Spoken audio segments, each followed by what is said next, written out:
Unstoppable. On and on I go. I won't stop until I get enough. Unstoppable. Unstoppable. Fierce. Look at me, see the fire in my eyes. I'm thirsty, I'm in need. I refuse to compromise. On the go, I surely hope that they don't try to stop me. Let me flow, and I will evolve into what I'm supposed to be. Unstoppable, flying free like an eagle. Unreachable, unclockable, untoppable. That's me. Unknockable, unrockable. A bitch can't faze me. Unrockable, unstoppable. Move off my way so everyone can see I'm on this platform. I'm feeling so high, deep in the zone. Music is my alibi. Unstoppable, invincible, dangerous, bad, unconquerable, off the wall. You feel what I'm saying? Fierceness is not given to the weak. My alter ego backs up the things that my mouth speaks. Check the timeline. I do this for a living. I see you watching me from behind. I hope you enjoy the visuals. Residuals, fifth dimensional, multifunctional status quo. I'm enjoying this journey where music takes flight. Speedy, agility, momentum on high. That's how I flow. I like to let go. Go, go, go. Let go. Go, go, go, go. You better run, Maybelline, Cake 19, now that I have your attention. Tutti Frutti, oh Rudy, good booty in this dimension. Novelty, casualty, I reign in my jurisdiction. Comprehension, this is non-fiction. Realness, can't top this. Watch me, now stop this. My energy just goes on and on and on. Unstoppable, leaving the trail of flames. Straight diesel, freight train. I'm evil and evil in this race. Now that I have your attention, I plan on making it hot. Snap, I'm owning this. On my runway, I'm serving a lot. Irregularity, shape-shifting, eccentric, unstoppable. This is where I exit. Good day, y'all. Welcome to Freedom Stars. Good day. We're happy to have you guys join us today. Steve Osborne here. Kevin Upson. We got another fascinating show for you where we, unlock truths, where we express our opinions and give our critiques about various things. Today's topic is a follow-up of our previous... Is Freedom Star or Freedom Star After Dark? Have they caught up with each other? I don't know. Give me 1 minute, y'all. So we'll let y'all know what show this is. This is what we do. But yeah, good you caught that. Because we want to have them going, lined up with each other. So we did, that most recent show was Freedom Stars episode stuff. So you know what? That was Christianity in the church. Let me see what Freedom Stars After Dark. Episode 6. I'm trying to pick up from okay. That's part 1. Let me see something. Like, share, subscribe, and comment. Thanks for all the cash apps and donations. And thanks for continuing listening to us and subscribing and sharing. Yeah, so this is Freedom Stars. Freedom Stars. So the next one will be Freedom Stars After Dark. So this is actually episode 8. So it's going to be 8, 8, 9, 9, 10, 10. Because, what Kev had caught on to, and I caught on to, we were talking about that earlier, how we had, the shows were like, they weren't staggering each other. Freedom Stars After Dark was 2 numbers ahead of Freedom Stars. So now we got them caught up. So this is Freedom Stars This is a follow-up of our most recent 2 parts that we had on Deadbeat Fathers. This is part 3. It's still, let me see, there were still things that needed to be said. That was forgotten, left out. Yeah, and it's just, we were giving our definitions of what we consider deadbeat fathers to be, and we were also sharing personal experiences of what we endured, what we encountered, you know, et cetera, et cetera. In regards to what I was saying about my father that failed me numerous times, I don't use that as an excuse for anything in life that I may have failed at or anything in life that I have not accomplished, because I feel like I did pretty good, you know, with the age I'm at and with the things that I've done. So, like, with the people that you help. Yeah, and as well as people that I have helped. So, because some people, they get out there and they fail in life and then they blame their father. I'm telling my story because it's my experience, and anything that, like I said, anything that I didn't do right or any mistakes I made, I'm not blaming that on my father. I'm sharing my experience about my dealings with him, how he never did anything for me, and how when he finally got a chance to bond, it was because he needed me. He came into my life, he used me, and then he left. So he has failed me for my entire life. He's failed me. When he had a chance to make it right, he came and made a bigger mess than not being there in my life. He came into my life and made a mess and then left. And he's been gone for 2 months now, and Kev got to experience all of this. So it's like, I'm not some crazy man with this story to tell, and there's not somebody else to back it up or who witnessed what happened, you know? And especially made promises that he didn't keep. Yeah. And any man out there, because we're going to have our Deadbeat Mother show, but we're talking about the men right now. And I'm speaking, you know, I'm not a father. I don't have any kids. But I do know common sense, and I do know right from wrong.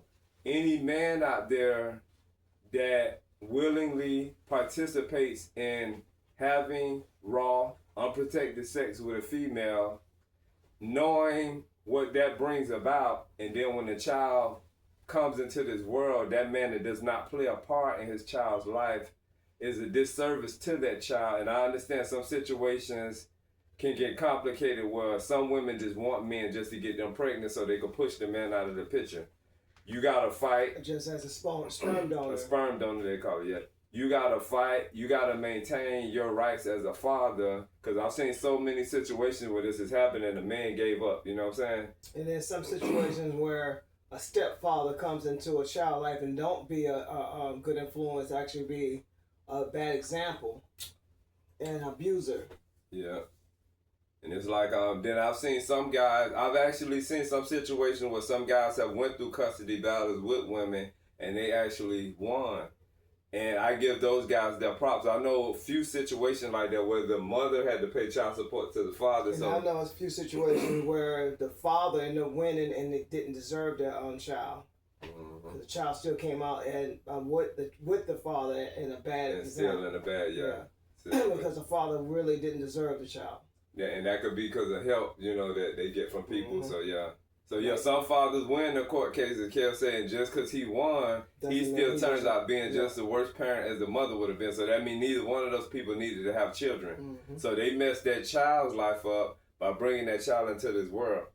So it's left up to that child to dig inside their inner them, into the deepest part of them, and find that light and bring it about. You know, any failures. The sad thing about that is it actually makes it harder for that child. It makes it harder for that child to make it, because you still have your love for your father and your mother.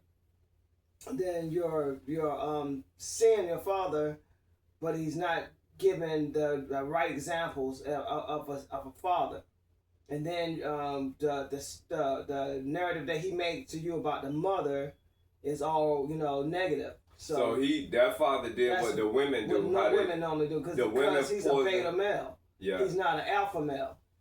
So there's problems with that.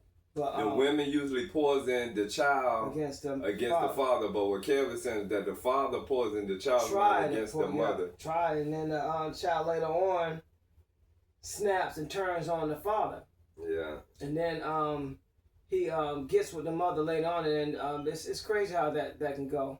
Yeah. But yeah, it's bad when a father win. As hard as it is for men to win custody of their children, they win custody of their children and don't be a good example for them. Yeah. That's sad. And that's a deadbeat father too. When you think about it, yeah, that's a deadbeat father. Yeah, and what Kel say, one thing I give my mom throughout my whole existence before my mom passed away, my mom never said anything poisoning or intoxicating about my father to me. Same here. The only thing she said to me, I remember when I was in 2nd grade and that whole parental situation was going on, she said, "Oh, Al said you're not his son," which is the same thing Al did for my brother Punchy, which is the second oldest after me. He said the same thing to him. His wife Teresa, the one that picked him up to take him to Illinois, that was a big thing that she had against him. She was like, "Oh, you know that motherfucker said Punchy wasn't his child. You know, he telling this child this, and you know this child such years old." So yeah, that's the one thing. But even with my mom telling me that wasn't poisoning or intoxicating, she told me that, and it was followed by further actions, because now with this man denying me being his child, the next step was to go take the paternity test. I remember I was in 2nd grade. I was 7 years old. My mama came and picked me up from school. She got me out of school early. You know, they call you to the office and you see your mama there. And yeah, we left and we went to go do the blood test and all that. And we waited because it was an appointment that we had. My father was supposed to show up. And we waited and we waited. We did our part and he never showed up. Never heard from him. Life went on. When he got here, I mentioned to him that Teresa told me that he said that he wasn't Punchy's father. He told me, "Nah, she lying." I said, "Well, my mama told me you said the same thing about me. My mama told me that you said that you wasn't my father." He told me, "Nah, he would never say that. Before he would say that, he would do a blood test." I said, "Well, I went all the way back to 2nd grade." So he sat there looking foolish because I caught him in a lie. Is it a coincidence that your ex-wife said that you denied that son, and then it is a coincidence my mother said the same thing that your ex-wife said, and he don't tell how many other kids he did. He gonna slip and say, and before he said that, he'll take a blood test, and then show up. Yeah, so I brought up the whole thing about, "Oh no, I was in 2nd grade, you know, da da da da da." So he sat there looking stupid. He told me, "Son, you know, I was doing me. No, while you doing you done brought kids into this world. You know what I'm saying? You brought boys into this world that would eventually become men. So, you know, it's like, fuck doing you. You know, you got to be responsible. And now you done laid out this whole... take accountability. Yeah. He should have just went and said, before he made the big lie, he should have just went and said... Apology. You know, An apology was what really was necessary. You know, I was wrong for that. Yeah, I probably was doing drugs or something then, or... I was still being wild. Yeah, an apology was necessary, but a person is not going to apologize if they don't accept accountability. No. And that's what I kept bringing to him every time. Anytime anybody say anything, he denied anything of wrongdoing. So I said, "Damn, Al, you don't do nothing wrong." And then one day we was talking about something, and he going to tell us he's clean as a newborn baby bird. Ain't nobody that clean and pure. Nobody. But that's how he has lived his life. And any man that doesn't accept accountability for his wrongdoing, that's a feminine trait. So that's a beta male. I used to think that my father was an alpha male before I really got to know him. He has a lot of feminine ways and a lot of feminine characteristics, and maybe that's what made me gay. That could be a part of the whole gumbo, as well as him not being there, so on. You know, I'm not blaming him for that, but I'm just saying. Anybody know, and even Tupac, to quote him, you know, not verbatim, but Tupac was raised by a single mother as well. And boys that are raised by single mothers, they have a tendency to have feminine traits. You know what I'm saying? I blame the father for that. I blame the mother for that. I blame them both for not being together in a relationship, but I blame the father for when it didn't work, that he didn't fight to maintain, you know what I'm saying, his connection with his child. Yeah. But I think any man that's going to be raised by a truck driver female. I'll drink to that. This is not alcohol, y'all. This is tea. Yeah, this is tea. It's tea with I got chlorophyll in my tea. I don't know if y'all know what chlorophyll is. Chlorophyll is almost like plant blood. And then the other one, yeah, what is that? can't think of the name of that one. We'll let y'all know the other one, but And then a little bit of the some marigold. marigold Yeah. mix. In mine because it was frozen. And by the way, y'all, the beginning of this episode, the song we were singing is called "Unstoppable," made by yours truly. We don't play. We get down. We get down. Unstoppable. Hey, but yeah. So getting back to that, any father that gives up on his child, any father that brings children into this world and don't see them through, that's a deadbeat to me. You can talk to 10 different men and you get 10 different excuses. Yeah, you get 10 different excuses. And especially when it's a boy, if that father's not playing a part in that boy's life, that's a deadbeat. Yeah. Because you played a part in making the child, you know what I'm saying? And I know how it is with a lot of mothers of different races, but particularly they just boast about how many kids they have. That's how Al was. Yeah. My father boasted and bragged about all the different kids he got in all the different states, and I'm like, well, that's not nothing to brag about if you didn't take care of, your children, because I don't know any of them. Yeah, you don't know them, don't know their names, don't know where they at. You just know they. Yeah, that is crazy. Some people's priorities is not good, and whoever he learned that from, I feel just as it's something to be shameful of to me. You know what I'm saying? I think it's something to be shameful of. It's nothing to brag about. It's not a thing to brag about. Any male can make a baby. Yeah. It takes a man to raise a child.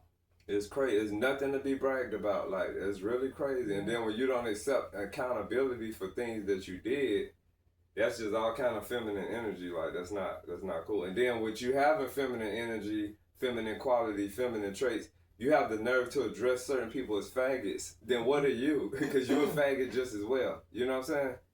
But you live in a straight lifestyle, like, so I guess you're a straight faggot. But that's a new one. Yeah, so yeah, during his time here, this was the biggest failure of this was like the icing on the failure cake with the failure sprinkles on top. He came here with us for 6 months. He was nourished back to health. He was put from his percentage of disability.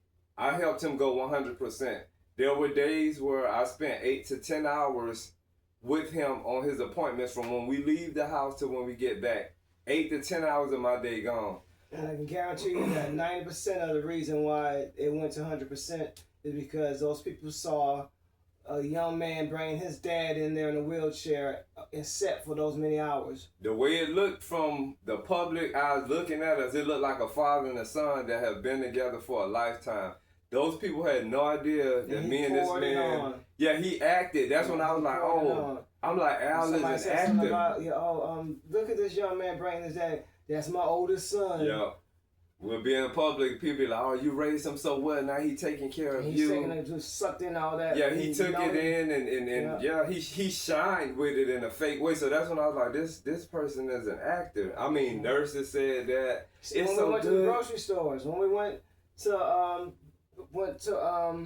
the aquarium, anytime we went out to the grocery store, everywhere. And then he adopted Kevin because Kevin my other son. So it's like now, even though his wife Teresa told me before he even moved with us. What he said, when he got 100%, I wouldn't have to work. Why would I stop working? We digging into all of this, y'all, to let y'all know how much he was acting. Why would I stop working because you have 100% disability? That's what he was putting on. Son. That's why I knew he was bullshit, full of bullshit. Because, he's pointing on to things. Yeah, because what happened... Okay, so as I told y'all, I think it was the first episode, because this is our part 3. So I think it was the first part. I said that he was in the military for 2 years before he got ill and got out. Okay, those 2 years, that was in the 1970s, right?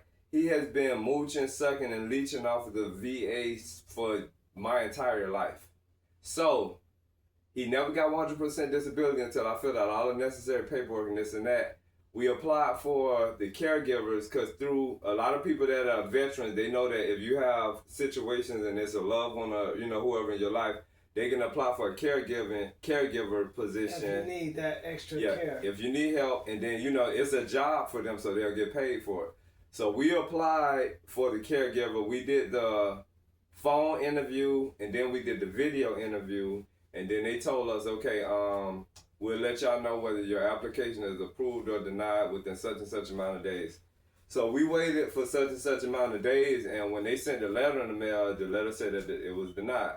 So me doing all of this, I was doing everything for this man, y'all. I'm talking about manicures, pedicures, massage, facial, everything he needed to waited on him hand and foot to get him back in check. Cause when he came here, y'all, he looked like one of those Thriller dancers in Michael Jackson video. He looked really scary. He was at least 25 to 40 pounds underweight. Yeah, it was not good. No shoes on his feet with his toenails hanging over his toes. It was not good. And then when I took him to the bank to open an account, he didn't have no shoe. He came here with no shoes, so I gave him my slide in. I guess they were Puma shoes or whatever, or Adidas, the little ones you slide in. He wore those shoes to the bank, no socks on. His toenails looked like talons hanging over the shoe, touching the ground. Two women were sitting there. Yeah. Two women sitting there talking about it. And this lady had her phone. I said she's recording his feet. And I don't know if she put that on social media, but he looked over at her too, because we know what she was doing, but it was his fault. Yeah. That speaks of laziness, because there's nothing to feel sorry for him about. It's just that he's lazy. You know what I'm saying? Fingernails, everything was not good. And what I told him, he has no shame. Yeah, it's like he don't care. But he'll talk bad about you or anybody in the world, you know what I'm saying? Not looking in the mirror. So what I told him, all of these women you done been with, all these women you done had all these kids with, had you stayed with one of them, you would have had somebody that would have had your back. Maybe that's why he decided to get back with Teresa, but we already think that they had a whole scheme for him to come here, because people know when I do things, I check, I dot I's, I cross T's, I'm very thorough. Went through all of that paperwork, and as soon as he became...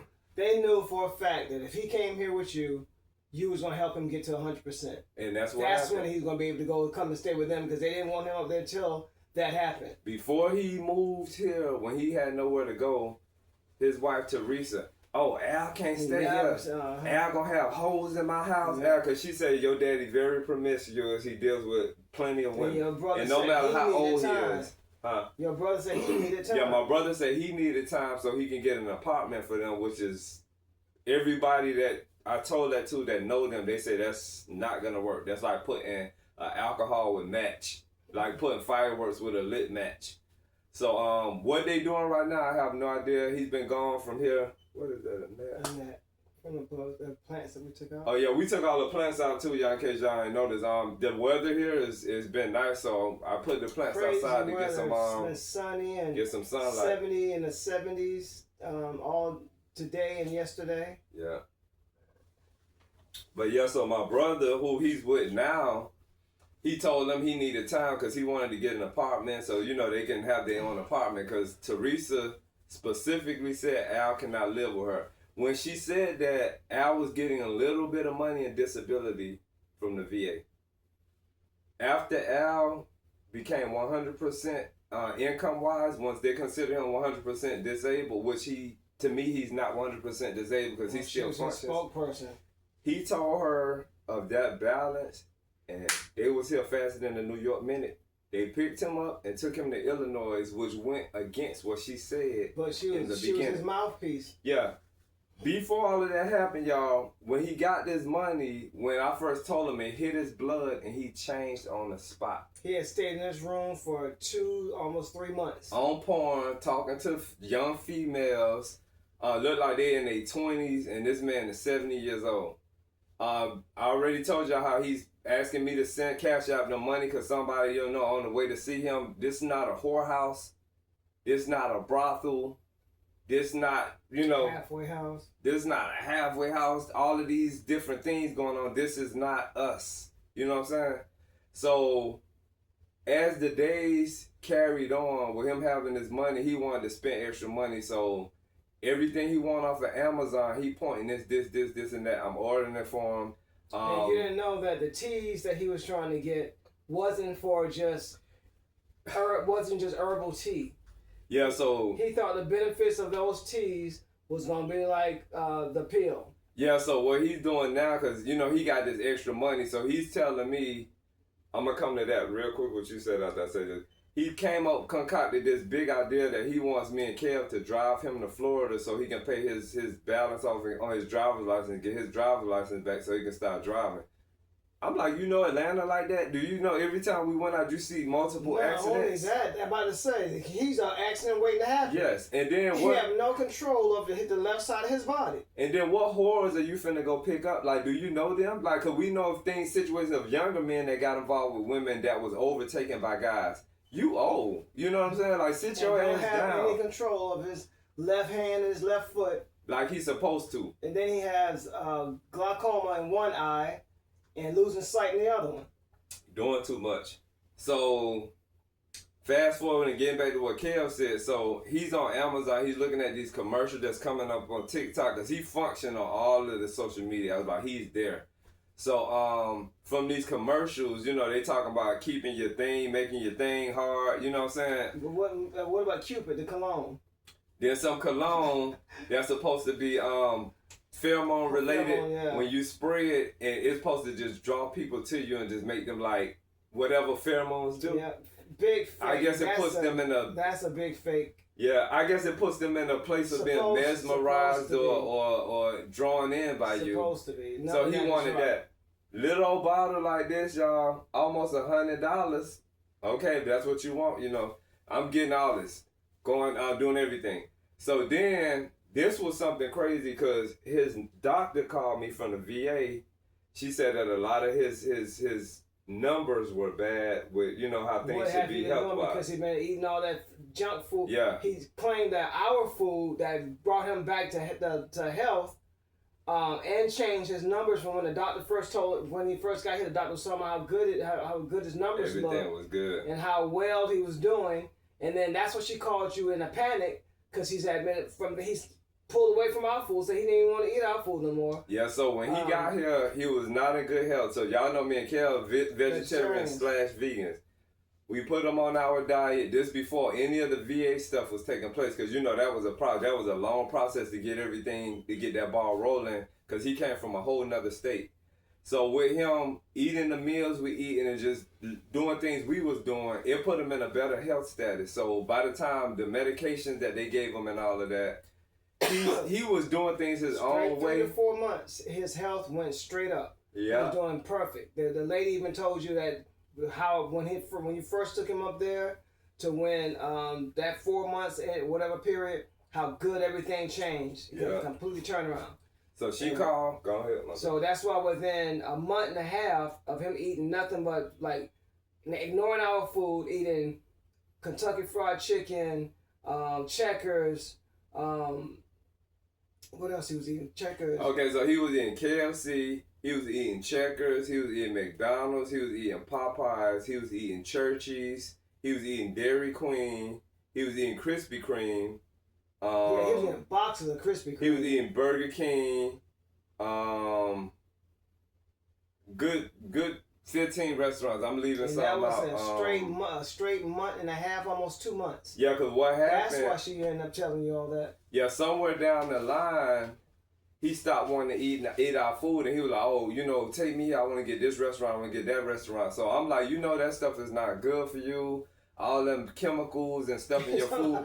How fresh the fish was from churches. So that's fresh. Yeah, so he say the food we eat start turning his stomach. I'm like, wait, the food we cook is turning your stomach, but the restaurant food is not. It's good. So we go to Checkers. He get this 2 fish sandwich combos. $4, $5 each.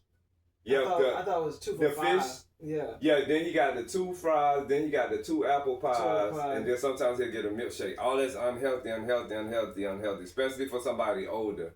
So he bite into the fish and talk about how fresh it tastes.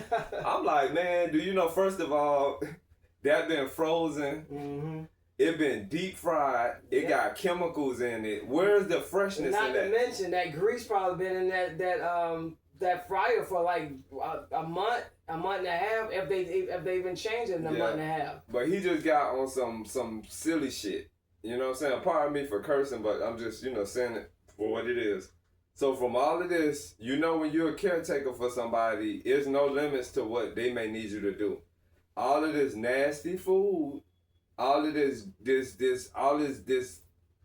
grease and all this stuff, it did what it do. I said, well, first of all, your body is a 70-year-old body, but your internal organs can be that of an 80-year-old man due to the fact that you've been drinking all your life and doing drugs all your life. What did you say? It's not 90. Or it could be a 90-year-old internal. It's because y'all know when Rick James died, he was 57, I believe. They say Rick James' internal organs were that of an 80-year-old man due to all of it. Because, you know, drugs and alcohol, it ages you on the inside. It ages you fast. As well on the outside. So I'm trying to tell him about all of the stuff he did. He got this thing, oh, no, that's when I was young.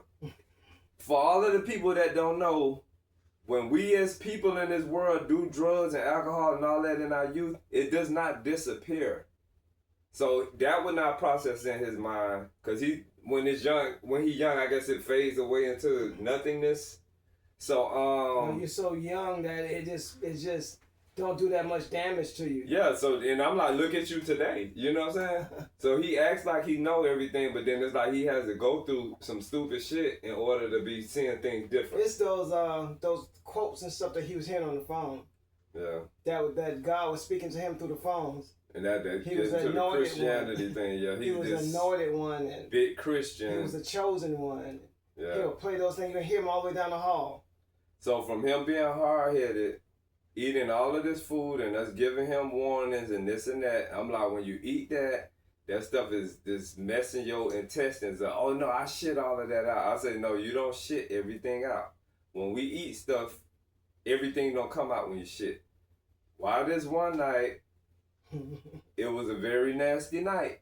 You know, all of this stuff did what it did. It accumulated, and then he shitted all over himself. And guess who had to help him get himself together? Me. It was just a shit-tastic mess. It was just nasty. It was nasty. Brand new mattress. And I'm gonna talk about it because it's my experience. This man shitted everywhere. It was just shit everywhere. It was just nasty. And it's one thing when somebody needs your help, but if somebody hard-headed and then they still putting this extra strain on you, and mind you, like I told y'all, he ain't did nothing for me my entire life. When we get a chance to bond, it's because he needs me and he's in my life giving me complications. Everything I say, he got something slick to say back. His mouth is really reckless. You know that your son is gay and you carelessly use the faggot word. That's just like an Anglo being around a brown-skinned person and using the N-word. You know, do that shit when you by yourself. Say it on the phone with somebody else. I don't want to hear it, you know. It's not right. Because there's so many things I could have said, called him. What you were saying, I'm sorry. I said cause and effect. The things that you do going to cause a reaction. So, yeah. He kept doing things and then later on something else will happen. Mm-hmm. So yeah, it just got to the point where after he got that 100% disability money, he just became the biggest asshole in the world. So from him still trying to hook up with females, don't give our address out. We don't participate in that. I'm not cash apping nobody anything. No. So he started walking himself up to the corner of our street like a whore. And he would sit there on his walker. And I think that's when he was having people meet him now for whatever was going on. Because what he told me was that he used to sell his pills from the VA. You know what I'm saying? So when his doctor called, when his numbers was bad. When we moved that bed, I found a lot of pills and stuff all up on the bed that he wasn't taking. And I told her that. So I think when you were coming in to give him his medicine, he was throwing those pills on the bed. Ain't no telling what he was doing, but he told me that when he was in Florida, he used to sell pills. So how can you be getting pills from the VA? That's taxpayers' money, and then you selling them as a hustle. So his doctor called when his numbers was bad. She was like, oh, is he taking the such and such? Is he taking this? Is he taking that? Those are the ones I think that was up on the bed that he wasn't taking. She's asking me to read all the stuff, the medicine that he has in stock. So I'm reading the medicine. Then I get to this one called I might be mispronouncing it, but sildenafil or sildenafil. That's sildenafil? That sounds like that sounds like the generic version of Viagra. Check. Yes. I tell her that. She like, wait, pronounce that other one again that you just said. I say sildenafil. She said, spell it. I spelled it out. She said, what is he doing with that? I say, this is here. She said, he's not supposed to have that. She said, with all of the medicine he's taking, if he take that, it can make his heart explode. Wow. So what he was doing, y'all, on the phone with these little young girls, he's trying to get it to where he can have his thing working how it need to be working. In diapers. And he wearing diapers. So y'all had to have the diaper man talk with him. So she was like, oh, he does not need to be taking that. How did he get that and this and that? So what happens, as a veteran, he could get on the phone and he could make a phone call. She asked me, did he order them?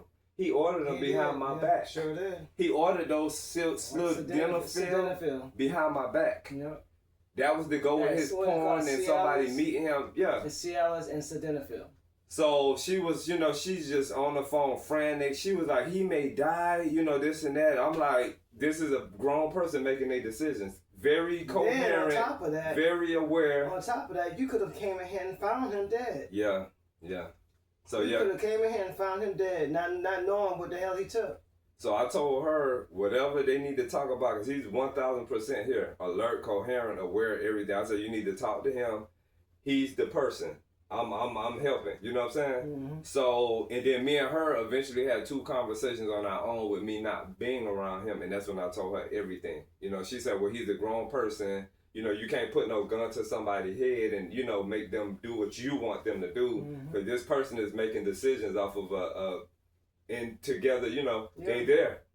It ain't like, playing games. Yeah, he played a lot of mind games, and that's what he did, with me when he got here, because when he got here, he was the biggest victim in the world. And then he made all these stories, like how things he wanted us to get a house together, and he was gonna live on the bottom floor. We was gonna live on the top floor. He painted a beautiful picture. Yeah.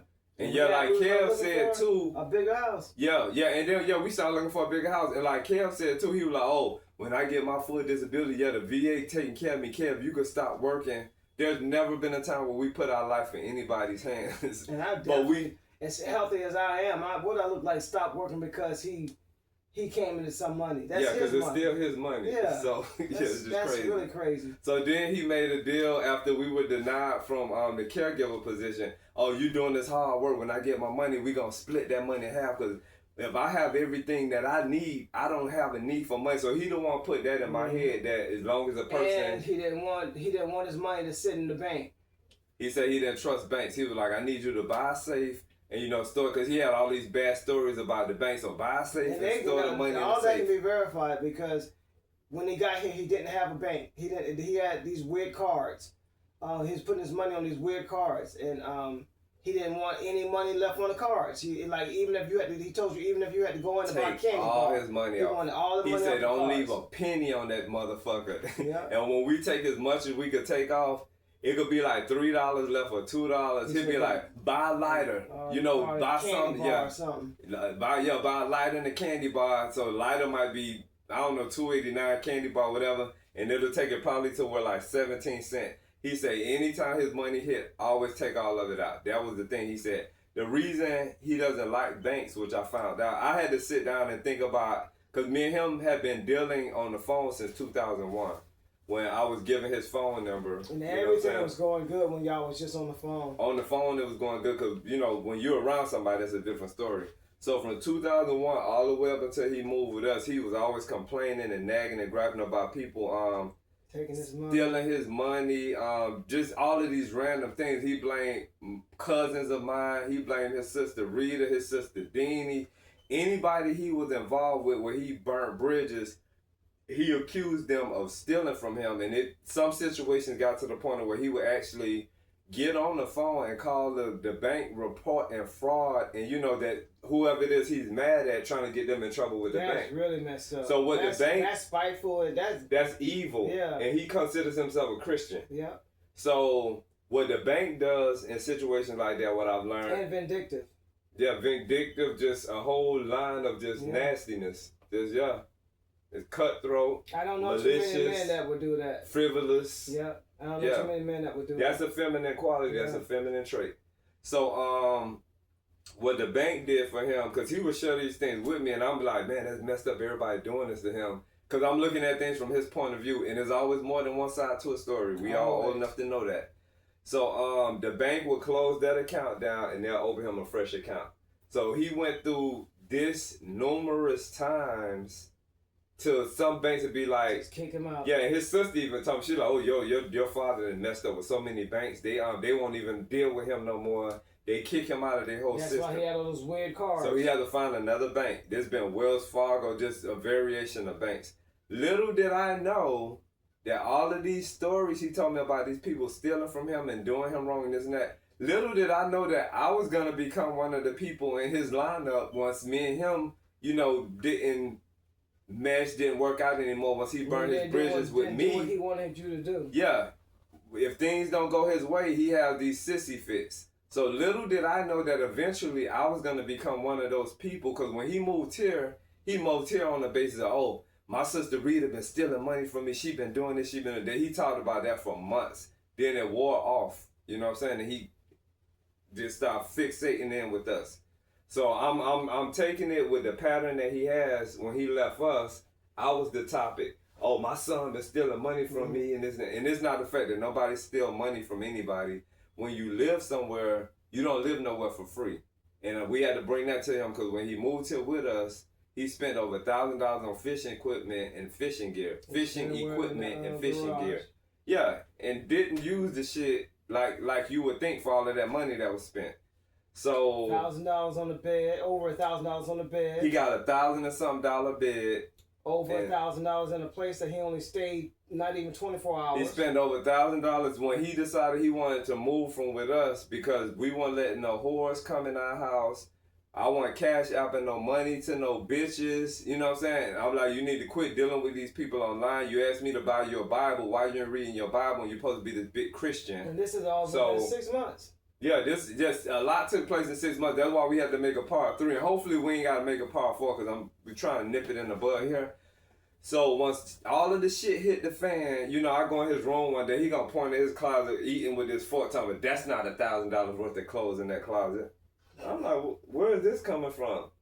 Dude, it has to be $1,000 worth of clothes. He was just trying to pick a fight with me, and eventually we just got at it. I still was respectful, but I still was saying things that needed to be said. All the shoes that you brought. Man, this dude, like we told y'all, he came here with nothing shoes, nothing on his feet. No clothing. Grocery store bag. And he only had the diaper on that was on. He ain't had no extra diapers, no nothing.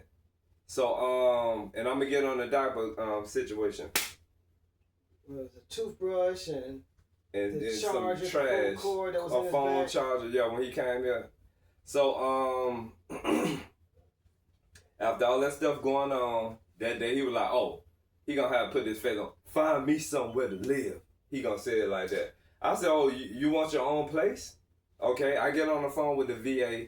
I tell the VA what's going on. I'm telling the VA, because you call them when you have a problem with people. So I'm like, everything that he's saying to me. I'm so sorry you went through all that. Yeah, and you witnessed it. So but I didn't know how when we took him down there to that VA to management, let him go on his own way.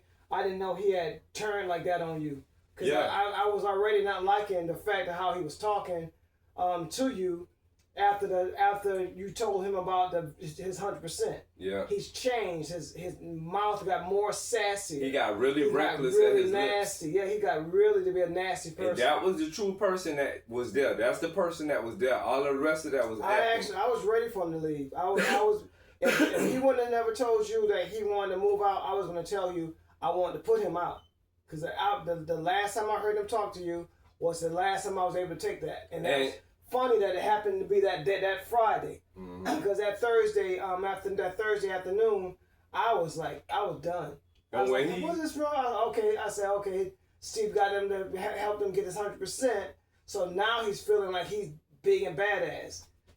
He's paying. He's the one that got everything to go. He told you with his money, when he got to that 100%, he was going to pay you for taking care of him because the VA didn't do it. And he signed power of attorney. So we did all of the paperwork and everything. He told you to pay the rent, pay the whatever. He say as long as he have what he needs. You know what I'm saying? Because mind y'all, for 6 months, wear and tear on both of our vehicles like you would not believe.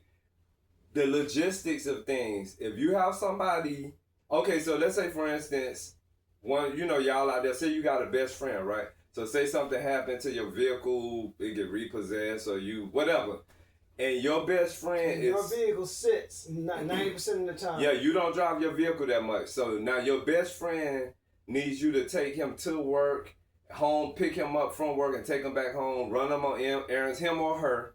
They need you to run them on errands and everything, right? So you do that for 6 months. You're out 8 to 10 hours. Yeah.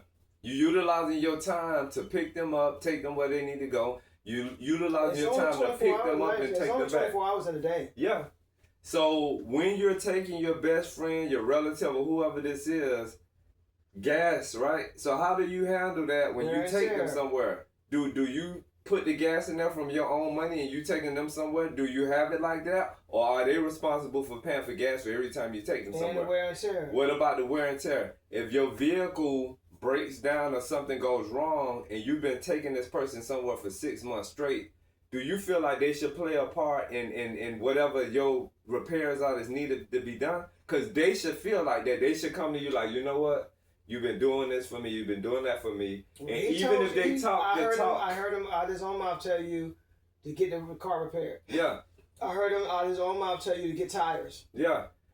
He said we don't need no problem with vehicles because his appointments, he can't miss them and this and that. So when you talk that talk. How important it is that he has to make those are trips. Yeah, when you talk that talk, you gotta walk that walk. You know what I'm saying? He talked that talk, but when it came time for things really to get handled the way they got handled, he had a problem. He started making like accusations, imbalances, accusations. Now I don't know how to handle money because in the beginning he said, "Oh yeah, you good with money? You know, yeah, this is my son." He said everything he was supposed to say. Oh, if Deanie and Rita call asking for money, tell them bitches no and hang up in their motherfucking face. He said he know that you would tell them. Yeah, no he said yeah. Face. So this is the thing. After he repeated that so many times about his siblings calling asking for money once he got his 100% disability, I hit the pause button. I said, Al, if you don't tell them you got it, they won't know. His wife, Teresa, told me Al can't hold a bucket of water. She said, if there's anything you want to keep a secret, don't tell Al. You know what I'm saying? He was going to tell them, and that's how they will... Oh, good catch. He was going to tell them, and that's how they will be calling, asking for money. Because if they don't know, then how they going to call? I've already said that. That tells me that he's not a smart man. You know what I'm saying? He's not bright at all. No, he kept saying, oh, my mama didn't raise no dumb farm. The things that he's about are the things that he rejects and denies. So by you telling me your mama didn't raise no dumb farm, that's telling me that you're a dumb man. And he showed me that, you know. So, getting on the vehicle situation. So once we're getting things done, like he said, you know, take care of business, this and that, I always make sure this man had everything he needed and everything he wanted except for the horse. And dressed him up. Because he looked good every time we left out of here. He was just GQ, and he said that, you know all what I'm saying? Those lug shoes you was buying him? I did his hair, you know, because y'all know I'm a hairstylist, so he let his hair grow out, and I'm doing twist styles and tight edge ups, and it was. I pampered him, and like I said, he didn't do anything for me my entire life. And he told you that he didn't need any help washing, which he didn't even do. Yeah. Oh, and getting to the diaper thing. Okay, so with him being here, I take him to the VA. Everywhere I take him now, he got this thing where he's trying to get females' phone numbers. So we at the VA, and this girl look like she in her late 20s, maybe early 30s. Whatever happened with whatever, doing this visit for his physical therapy, we getting ready to leave, and she reached her hand out. I don't know because what happened, I had to go run back to the vehicle for something, so I left him in the waiting area by himself with 2 young African-American Native females. He flirts with everybody. So before we left, she reached her hand out for his phone. He gave her his phone, and she typed her name and her number. I'm like, what the hell going on, you know? So he's feeling big now because he got this number from this girl who's not even... Yeah, she's not even attractive. And mind y'all, he's in a wheelchair and he wear diapers and he old. Not saying 70-year-old is old, but he don't look 70 years old. He look he drugs and alcohol, then We got F him glaucoma up. in one eye, you Yeah. barely see out the other. Yeah, it's just not a good sign. And I'm just saying that, keeping it real. He had a really bad, nasty cough. Yes, his nose stay running like Blow his nose and just he's he the don't same- wash his hands, and Yeah. that was a problem we had because I'm a germaphobe. You know what I'm saying? I'm that person. Like I'm OCD with quotation marks. So I'm gonna get to that too. But so we leaving the VA and he just feeling victorious because somebody gave him a number. So I'm like, I said, did you see how young she was? Oh yeah, this and that and la la la. Yeah, he talking all of this big talk. I said, okay, well, when y'all get married and you ready for me to, carry your stuff, let me and Kev know. We'll take your stuff and move it. Because he was like, oh, you think I'm going to stay there with you and Kevin? So by this time, he got his 100% disability and he's feeling himself. And now some female that gave him her number. I say, Al, you wear diapers.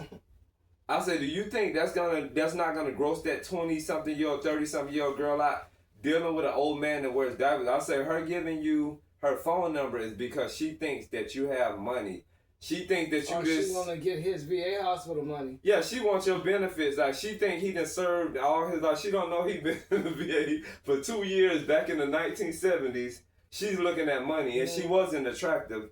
So, I'm telling him... Anybody going to think that if they look at him in that wheelchair and then they see his condition... They're gonna think that happened. Something happened to him and serving his country. He played that to the best of his advantage. Yeah, I was saying that every time somebody said thank you for your service, you're welcome, thank you. That's crazy. I was like, this man. I was just like laughing to myself, like he didn't think that I know that he only served 2 years and that was in 1970s and he didn't go any tours or anything. And his wife Teresa even said that because she was just amazed at how he benefited from the VA, how that was, how he left, and a lot of people, the life that he lived. Yeah, a lot of people complain about this country, but that's unfair to the taxpayers and unfair to the real people that serve this country. Some people got on that front line and they lost their limbs, life. and then not some only people not here anymore. Yeah, but the ones that are here and struggling, the ones that have like fatal conditions, wounded warriors. Yeah. That's sad that somebody like him is really benefiting. He served. He went in the service and he did. We don't know what made them. They from hearing his stories, it sounded like he had got kicked out. Whatever the case was. Listening to the stories he said about him and some guy fighting over something. Yeah. And whatever the case was, I feel like he has done a disservice to. And there's probably a lot of other men out there that do that too. If you get out of the military and then you spend your time doing drugs, alcohol, whoremongering, not being responsible, and you still got just the wasting VA life and you wasting up. money. Yeah, that is crazy. Yeah, that is crazy. Wasting life and wasting money. But when these other people that really needs that money, he like I said, he went through the whatever he did to get it, but I don't think he's supposed to got 100%. I don't think so. He should have. Once I started learning, you didn't know. Yeah, you didn't know the whole stuff. I don't think at the time you knew everything that you know now. Mm-hmm. But then you didn't know. You didn't know that he was on drugs. You didn't know that he was drunk. But you didn't know all the other things that took place with him in the service until... I was learning all of those things in increments. Yeah. Then I had to have this moment where I sat down and I had to put all these puzzle pieces together. And it was like, then with him turning on me like he did all of these other people, he burnt all of them bridges in Florida to where nobody would let him live with them. And then when he went to, who was that let him stay in their car? His cousins, because he burnt bridges with them before. And, during the time you know how bad you got to be with somebody for them to not want you in their house? You can sleep in a bandit car in their yard? A broken down truck. Yeah, and I'm like feeling some kind of way towards his cousins because, like I said, I'm taking the one side of the story. Yeah, you didn't know. Because this is our phone relationship we had before we actually, start interacting. You got it. Got it. And then we ended up going to see him when he was in his own apartment in Florida. Yeah. I think that probably was the highlight of his That probably was a highlight of the time, the little bit of time before he No, he already had a stroke. Yeah, and when we say stroke, yeah, we say, because in the part one we talked about the stroke, it's not that kind of stroke like y'all think, you know what I'm saying? What his wife, Teresa, told me was that he brought his stroke on, it was drug induced. You know, all of the different drugs and alcohol that he did, because she always say that she feel like she having a stroke. Yeah, not to mention he almost killed himself after he got out of jail. Yeah, and we mentioned that, I think that was in part 2. He did 3 months in jail over a lot of charges that he had because he was a poacher. A lot of trespass and just a lot of different things that came to surface once he got into an altercation with a manager at a retail store where he assaulted the man. And the police got called and they ran the check. So 3 months he was locked up, which his money accumulated, you know, times 3. Got out, like Kel said, when he got out, he had all of this money. And 1 a.m., my cousin calls me because he found my dad slumped over in front of the dope house. So yeah, he almost died that day. Had my cousin not found him, he probably would have been gone. Yeah. He probably would have been gone. Probably another hour. If he would have sat on that porch another hour. He probably would have been by gone. himself. Yeah. Because they had whoever that was there, they ripped him off. There ain't no telling. Don't tell him how much drugs he did, but I don't think he did over. That money he lost, y'all, 3 months. He wasn't 100% disability income wise because he was still in Florida. But it was thousands. It was several thousands of dollars. You know what I'm saying? That he lost in less than a week. Yeah. So yeah. But getting back to the part of where, you know, he's here with us and, you know, he got his money, he acting like an a-hole and everything. So after he got the girl's number and all that, he feeling like big shit. So it just kept getting crazy from that point. So getting back to the point of where I'm calling the VA, because my father now, he wants to move out into his own place. So I'm telling the VA, you know, we having these situations. I told them everything. They said, bring him to the emergency room immediately. By this time, I could tell him and his wife, Teresa, who said he can't live with them in Illinois, they had been on the phone a lot. So whatever scheme or plot they had, it came into fruition because he told her that how much he was getting from disability. And the disability that the VA was giving him is a nice amount, you know what I'm saying, compared to what he was getting before.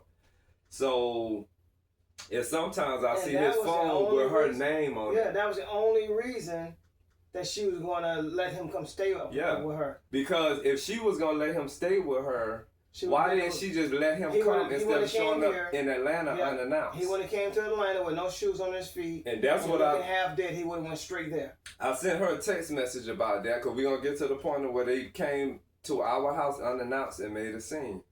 So, and we had to call the cops. Yeah. So, yeah, like I said, him and her had been, you know, communicating with each other.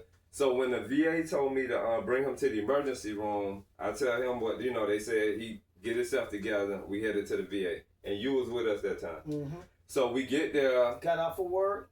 And I was like, I was really I was actually glad. I was drained out that day. I can tell you, I was glad. I was inside, I was doing backflips. Because there was some kind of steps made to something. I want him out. I want him to go because he was just too much. Yeah, I was drained out that day, y'all. I already knew that was taking a lot out of you because you got all the gardening to do. You had to stop with several people hair you didn't do because customers' hair. Because you was waiting on him hand and foot and cleaning, cooking, just up behind him like a goddamn Cinderella. Everything he had to touch, we had to go back behind him and wipe stuff down. He didn't wipe his hands, y'all. Oh my goodness. That's nerve wracking. That was just too much.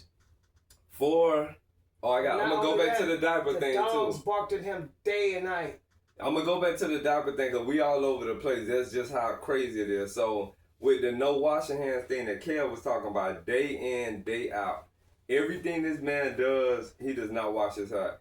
Even though he wear a diaper, sometimes he call himself going to the bathroom, where for number 2.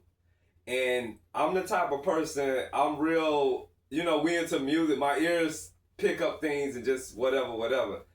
I hear toilet flush after he finished. I never hear a sink turn on. He's coming out with hands that has been wiping his ass and touching whatever else. He had a urinal in his room. And I'm letting y'all know this is my experience. This is the failure that he has done to me. This is the bad treatment that he has given me. These are the bad memories that he's given me. I'm sharing my experience.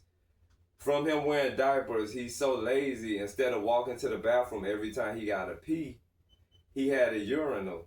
He pissed in the urinal. Y'all know us guys with things, you know, we shake or whatever. He slang piss all over the room. You know what I'm saying? Because when it came the time when he left, when we wiping stuff down with bleach and cleaning, it's got a yellow-brown color that's dried up piss. Yep. We bleached our entire room. And he was nasty with it because I got him that the food tray from Walmart.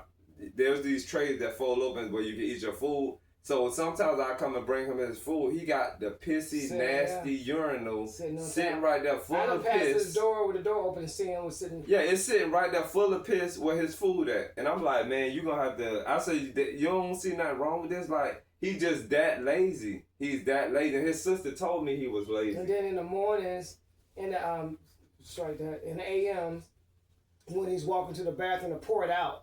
He's standing there. Well, you know, it takes him about 5 minutes to get from that door to the restroom. He's standing with that. I'm like, I hope he ain't gonna. You know, did the thing have a lid on it or something? Yeah. I was hoping. I was like, if he's the way he's walking, it's gonna splash all over the place. One day, then he's gonna get in the bathroom and then I don't know if he's gonna pour it in the sink or he's gonna pour it in the toilet. He was just nasty. I just like. We stayed, y'all, with Lysol, disinfectant, sanitizers, bleach wipes, bleach spray, bleach wipes, Lysol wipes. Cause I'm here when it come to germs. Like, yeah. So everywhere he went, every day, everything he touched. I'm like radar. I'm going right behind him. Light switches, doorknobs. When he done sat on the toilet seat and touching left. The pictures. Everything, y'all. It was just really. It was too much. It was really mind-wrecking, and I was like, Kev would be like, you all right? Because like, I was giving myself to this person that did nothing for me. And this was taking place basically for free. Because he act like he did so much for you. And he did nothing for me. And I had to tell him that because he was like, oh, I've been paying you to help me. I said, no, Al, your money has been going to your share of being here. I said, you're not living with us for free. So there's no way you paying me and you paying your way here. Having another person live in your household, they got to pay rent. They're using more of your electricity. Yeah. They're using more of your water. The lights stayed on. All the lights stayed on in his room the entire day, every day. Then on top of that, he complained about wanting the air up higher. Yeah, he got this thing where he don't like to be hot. So just, when you're staying with somebody, nothing is for free. If you're paying them money for your share of the bills, you're not also paying them for helping you. That one money is going one way. Let's be realistic, but he was trying to play the game on me like he did with so many other people because his sister schooled me on him before he moved with us. She was like, oh, he gives me his bank card to handle the bills, but he'll come back and keep asking her for money. She said by the time the end of the month come, he done got all of his money back that she's supposed to use towards bills. You're not finna do me like that because I'm your son. Keeping up with the bills and everything. Yeah, why would you come into your son's life and try to play your son like that after you haven't done anything for him his entire life? Then you're going to come in his life and use him, leave bad memories, and go. Then it got to a point where he was wasting food. Yeah. Like, give him a plate, and then most of that food was gone. We wouldn't even give it to the dog. Yeah, y'all. He was so nasty. To the birds. Any food that he didn't eat, he was so nasty that I said, Kevin, Nina and Lola, our dog's not eating behind that nasty thing. It was not happening. He was just gross to me. And, into the plants. Yeah, so getting back on the diaper thing with the young girl that he got her phone number from the VA, I say, do you know you wear diapers, right? You don't think that's going to gross a 20, 30-year-old out? Oh. A 40-year-old, 50-year-old. 40, 50. If it's somebody that ain't been growing old with you and they get into your life and you wear diapers, unless they wear diapers too. But most women going to still see that gross with a man, you know, because they going to be like, oh, his balls probably dirty and, you know. Yeah. So, I say, do you know that's going to freak a 20, 30-year-old out? Oh, my wife such and such didn't have no problem with it. Okay, so why did y'all get a divorce? Because when we went to visit him, was it a wife living with him? No. He been in five failed marriages. Like, but 70 years old is not really that old. it's not old, but My he brother's made it 70 look years sad. old, and Your brother's working- 70 years old and worked two Still jobs. 2 jobs. Kel's brother's 70 years old and worked 2 jobs. Our new engineer is 71 years old and he runs circles. Like, this man is, bam, he there. I got an uncle in his 80s, bam, he there. 87. Yeah. And this man's 70 years old, making it look like he got damn 97. Yeah. It's just, yeah, it's But if crazy. you see him walking, you would think he was. He plays the role. No, he plays that's the role. him. It's Yeah, crazy. the other thing he does, he adds on to it. Like if he trying to reach for something, he'll do extra. Yeah, he's a drama queen. Yeah, he wants you to help him. Yeah. Like I told you, we was getting the subs. And, Oh, yeah. He gave the young man some kind of face. Yeah, he gave the young man some kind of sympathetic face. And you said he ran from around yeah, the sub area. the guy to come. The guy came around and had give him his sandwich. But you know, that gets old. And then if you just professing Christian that can tell people they need to give their life to But Jesus. he mentioned that he was a veteran. Yeah. That's what did it. He 'Cause the playing guy- on that yeah, VA. He the playing guy on that thought VA. you know, he was in that condition. That because- gonna get old too. That gonna get old too, because that's a form of fraud. People fraudery. need to have people like that though. Honestly, need to have their picture, and put it in like all the stores or something. That's really Yeah. that makes the that It's makes a the disservice it makes to the the real United veteran. States of America. Yeah, it makes the real veterans. That makes people think that when they see these people on the side of the roads holding these signs saying vet, then they looking for money. Those people 9 times out of 10 cannot be a real vet, because because of your dad. We know that the government take care of vets, so it's no way possible for unless a vet, they got kicked out. unless they got. Because he told me But- that if the VA find out that they doing drugs and they want something, they'll kick you out. That's So maybe probably- some of them people got kicked out. Well, I can tell you, And my he been brother-in-law- lucky. He been lucky. Yeah, I had a brother that got kicked out, and he still got taken care of. Well, I don't know how that He goes. still got taken care of. From him being here, He had 2 hip surgeries, yeah. and didn't have to pay a dime. From him being here in Atlanta with us, I learned so many things about the VA that I had no idea. And there's still a lot of stuff I don't know. You know what I'm saying? So that's when I started piecing stuff together, and the light bulb came over my head, and I kept hitting pause, and I started talking to Al. So it was going to come to an end eventually. So y'all, we're going to go to the part where the VA tells me to bring him to the emergency room. And this one, Kev, is there witnessing all this craziness too. We get there. He got these people thinking he a mental health case. It's a long story with how he bragged about how he got them thinking he crazy, and he is not crazy. He is coherent, he's aware, he's alert, all of those things. So I explained to the doctor what was going on. So she wanted to make sure that he's here. She was like, what day is it? Who's the president? Yeah, all of them said there's nothing wrong with him. Yeah, and then there's this one doctor to this other place we went for mental health, because he's trying to get them to prescribe him these 2 specific drugs that he told me that are legal narcotics. They do the same thing as street drugs, but he get it for free because of the VA. That lady, after she assessed him, analyzed him, evaluated him, after he came out from her exam room, she was like, where's your son? I want to talk to him. So she let him go on and walk along. She grabbed me by my hand. She looked me in my eyes. She said, your father is fine and well. She said, there's nothing wrong with him. You know what I'm saying? These medications that he's asking for, I'm not going to prescribe them to him. Because he told me in Florida, it was giving it to him. And he was like, son, that shit have me so high. I don't need I ain't going to say all the drugs he do, but he go across the slate with the street shit. He say all the way that is, and this is the VA, so whatever, I don't know how all of that go. So she didn't prescribe it to him. So his wife There was Teresa, another drug he had that was a low percentage. He kept trying to get him. he got it from another person. This was that same drug that she didn't give him. Somebody gave it to him in the 5 milligrams, but he wanted 65 milligrams. Dang. Yeah. Wow. So I was sitting in there doing that doctor's visit. And, he was like, oh, watch how I act when I get here. Because he said, oh, they got all kind of shit in my record. So he's trying to match whatever the profile that they gave him. And he's talking to this man. He's talking to this man crazy. Like, and, he like, oh, yeah, I had them motherfuckers. They be nervous. Because in Florida, there's one lady, I just went to her desk and I just whacked everything on the floor. He said, they not gonna lock me up. He said, I said, well, what happened? He said, she ran out of her office and he just laughing at the top of his lungs. Wow. And then he said she called the police and they brought the military police in and they just took him out. Yeah.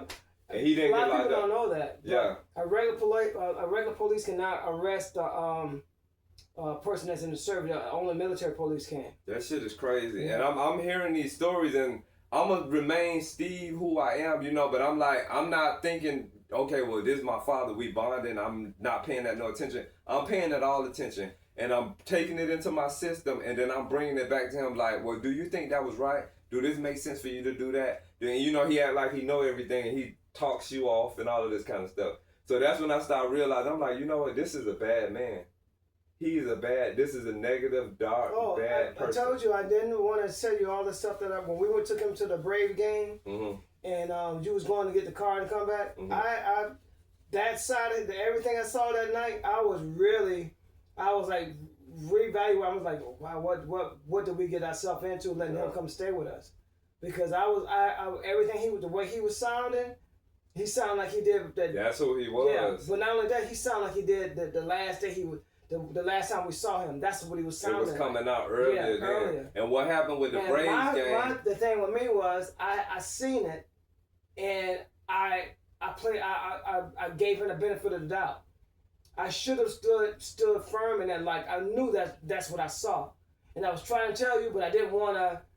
That was that's your dad. And I understand. I didn't want to be the. I didn't want to come in between you finding out who your father was. You didn't want to be the bearer of bad news. Not only that, but I wanted you to get to know who he was. If I would have said, he need to go now, that was as early as that was, you wouldn't have got to this point knowing everything you know now about him. Mm-hmm. So I would have played a part in cutting off, that vital. Even though it was bad, you still need to know who he was. Yeah. So I think I did right by just enduring. I think you did right too, because enduring what we did. Everything happened the way you had to know who he was. Yeah, I think you did right. You had to know who he was. And then it was a new situation to you, so it's probably like you know what I'm saying? Yeah. It was a new thing. And then he seen the look on my face, and he kept trying. I mean, the whole time he kept trying to get like he was trying to make me not think that that's what it was. Yeah. And that's why he poured on so hard on you about you passing us and all that stuff to try to deflect, to try to get me to. That's what I was telling you when you got there. When it wasn't when you thought that I was upset because it was pouring out rain. I was like, no, it's just the fact that it's raining and it's cold. I said, but no, I understood. I was like, but you don't know what I just heard. And what Kev was talking about, y'all. So we took him to my father to the Braves game one day, and we got there and we found our seats. And I'm gonna say that part too, because while we searching for our seats, he's had a walker. So he was like, oh, no, just let me sit here. He had asked me for $20. So I'm like, he want cash? Like, this ain't something that, So I figured that part out. So when he had the cash, what he was going to do was get all millions of people walking around. He was going to play his old sympathy role like an old helpless man. Oh, he didn't have to? Because right at the top of the stairs, you can buy a beer right there. Yeah, so he stayed right there by a beer stand while we go find the seats and this and that. I figured out what he was doing there. Because all the medication he's taking. Yeah, no alcohol because all of the medicine, and then no alcohol because you're an alcoholic. And a drug addict. And a drug addict. So what Kev is talking about, once we found our seats, we made our way to our seats, and guess what happened, y'all? It was cold that day. It was cold that evening, cold that night.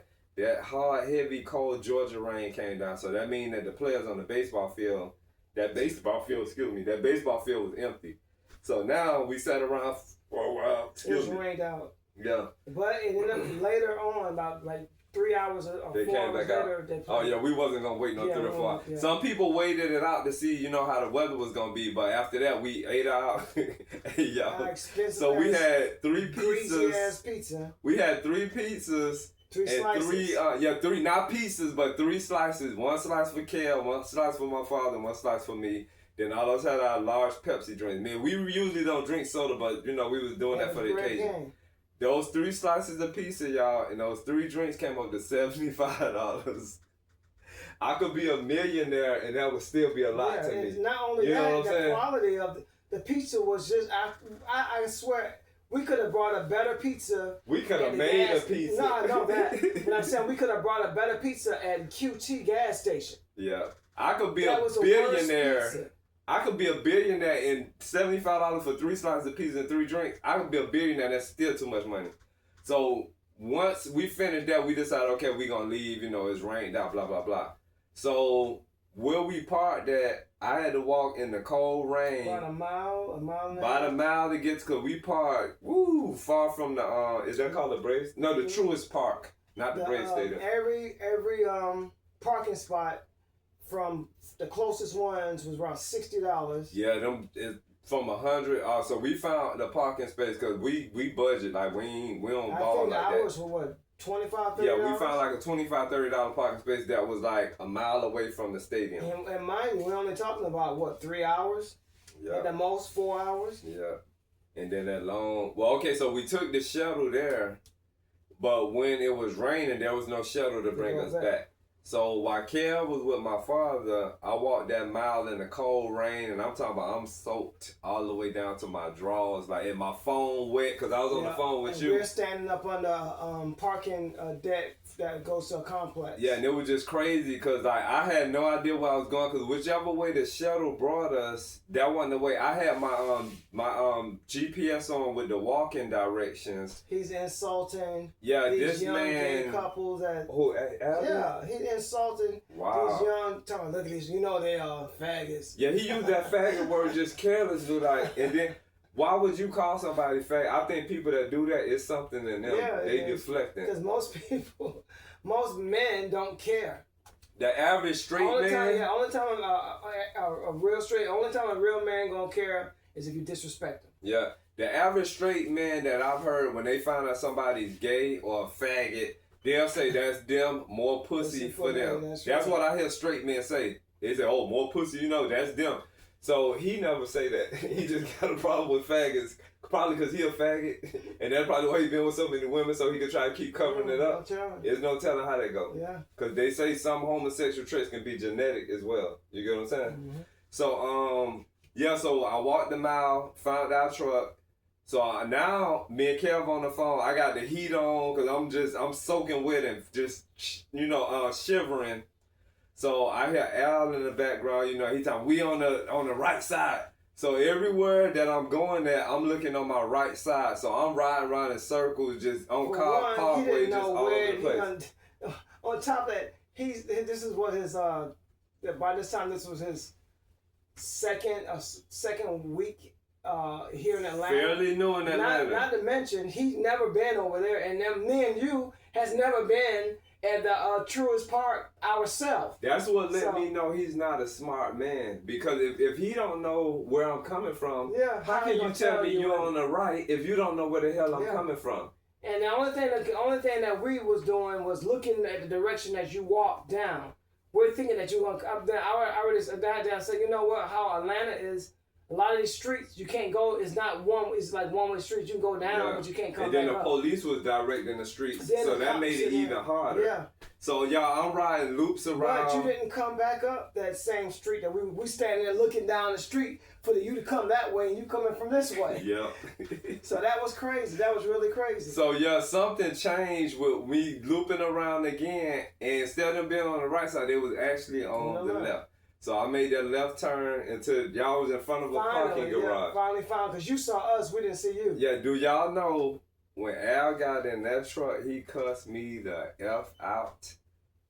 It got crazy. The energy was crazy. And I had to let him know, you didn't raise me. You wasn't in my life to be talking to me like that. Yeah, he was just crazy. That's when it should have ended. But he did that to try, because he either knew I was going to tell you all that nasty stuff he was saying before you got there. And he was trying to make a scene to overshadow or over what you would have. Yeah. But and then the crazy thing about that is that me and Kev here. So it's like if he don't tell me in the truck, I mean we here. You know what I'm saying? Yeah. So that was that night. I'm gonna lay that to rest.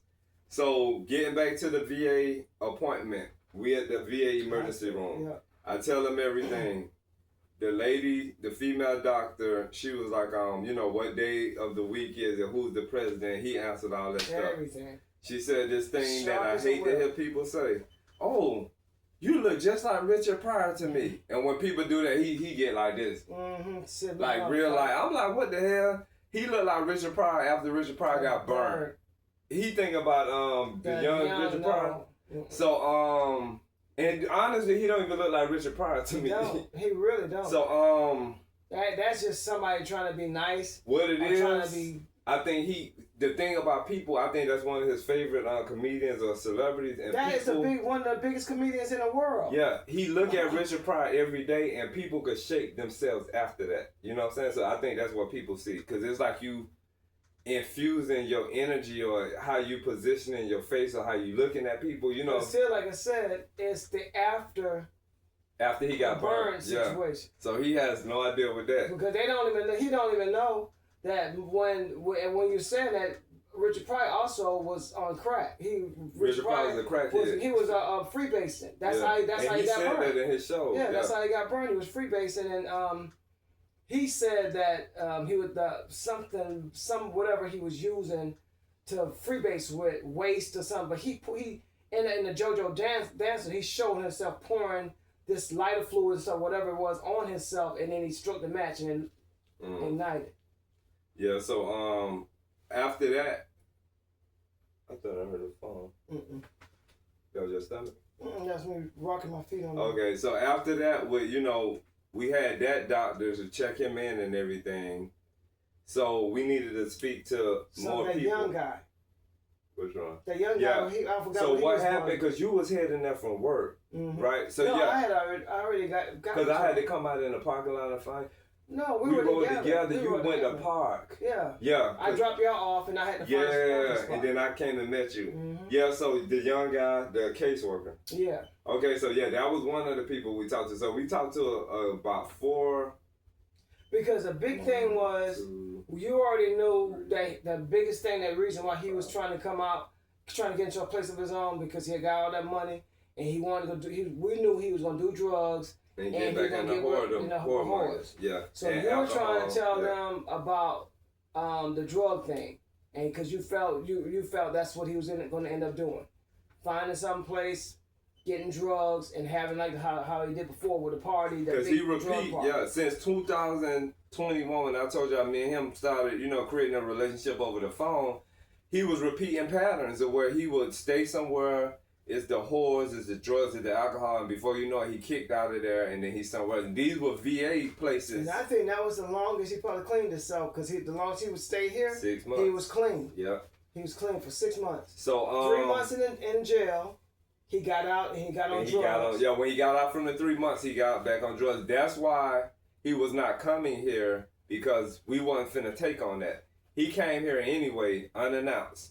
And if you look at part 1, I'll tell you, my brother Ace called and told me Al Bus will be there on Greyhound tomorrow at 11 But p.m. before that, you had called him and you had got both of them on the phone, and you were like, okay, since I got both of you on the phone, you called the VA hospital. Yeah, told him I want nothing to do with it. Canceling, taking your name off everything, and the brother was telling you, Steve, hang up the fucking phone, hang up. My brother Ace, the one that told me he was on the way, he worships the ground my father walks on. He's the one that my father played the biggest part in his life, and my father did not do a good job. I don't care how much my brother loves him, he did not do a good job. Bad influence on him. Yeah, he did not do it. And everybody that I told about them getting an apartment together, they were like, "Are you serious? That's not gonna work. That's toxic and dangerous." Very. So at the VA, we spoke to 5 people. And with him being there, they put the little hospital thing on, and all that. Oh, what y'all doing? Y'all got me fucked up. He cussing loud in there, and they trying to calm him down, because now he acting like he having an episode. You know what I'm saying? Acting. So they take us in the back, and like I said, we spoke to 5 people. So I'm explaining to them what's going on, and by that time, we talked to several people and then they had us waiting because I think they trying to figure out what to do because there's like I think this is about the time I came in. Yeah, I left out because I was on the phone. I got on the phone with you and I want you to know where we was at. So I left out of the hospital emergency room to go find Kev, and me and Kev came back in there together. So by the time we come back in there together, it's just crazy, and I'm just letting stuff out that I've been holding in with my father, with, messing with these little girls, and me saying, his sister told me that he kept all this different naked females, and that's not my business, you know what I'm saying? But if you got this on your screensaver of this girl look like she 19, 20 years old, barely got titties on her chest, and I'm like, I brought all of that stuff out. So by this time I said, you know what? I'm finna call his brother. So I called his brother. I got his brother on speakerphone. His brother worshiped the grounds he walked on. His brother worshiped the grounds Al walked on. This is a grown-ass man. I'm in my 50s. My father's brother, who is my uncle, he's also in his 50s. When he talks to me like he's way older than me. I'm like, wait. Like you in your 20s. We on the same level here. I know you got kids and grandkids, and I know I don't, but that don't mean that I know less than you. And yeah, I'm definitely not in my 20s. So he talks to me like he's my uncle and I'm some little boy. We both in our 50s. You feel me? But he's telling you, Al's gonna be Al. Yeah, after I told my uncle everything that was going on, well, you know Al gonna be Al, and my dad sitting there like, he like this. Sucking it all, yeah, he taking, I'm like, this is not a brilliant moment, and I'm bringing up the morals, the standards, the integrity that I have within me, and everything they saying is not making sense. Oh, Steve, it sound like you talking hate, like you hate your father. So my dad chiming in with his stuff, and I'm saying stuff back to my dad because he butting in. And my uncle on the phone, hey, that's your father. That's your father you're talking to. I'm like, is this really happening? I'm 13 years old, a disrespectful teenager. Is this really happening? So he's taking my dad's side, and he's telling me all of this crazy shit. And I'm like, I don't know how y'all was raised. My uncle, oh, wait a minute now. You talking about the family now. He telling me about his father was a pastor and all of these parents that were pastors. And then his father got a 16-year-old girl pregnant when you were We met my grandfather. I think I was 30. And I was in my 20s. Yeah, I think I was like 30. I want to say 36. So you had to be 26, and you are holding your uncle. Well, he talking about. So we in Miami. We went. We visited my father's father, who was my grandfather. But I didn't have a bond. I didn't have a bond with my father's father either. So we still go visit him because I'm the type of person. I try to reach out. I want to create relationships and get to know people. We here at my grandfather's house. Like Kev said, he in his 30s during the time I'm in my 20s.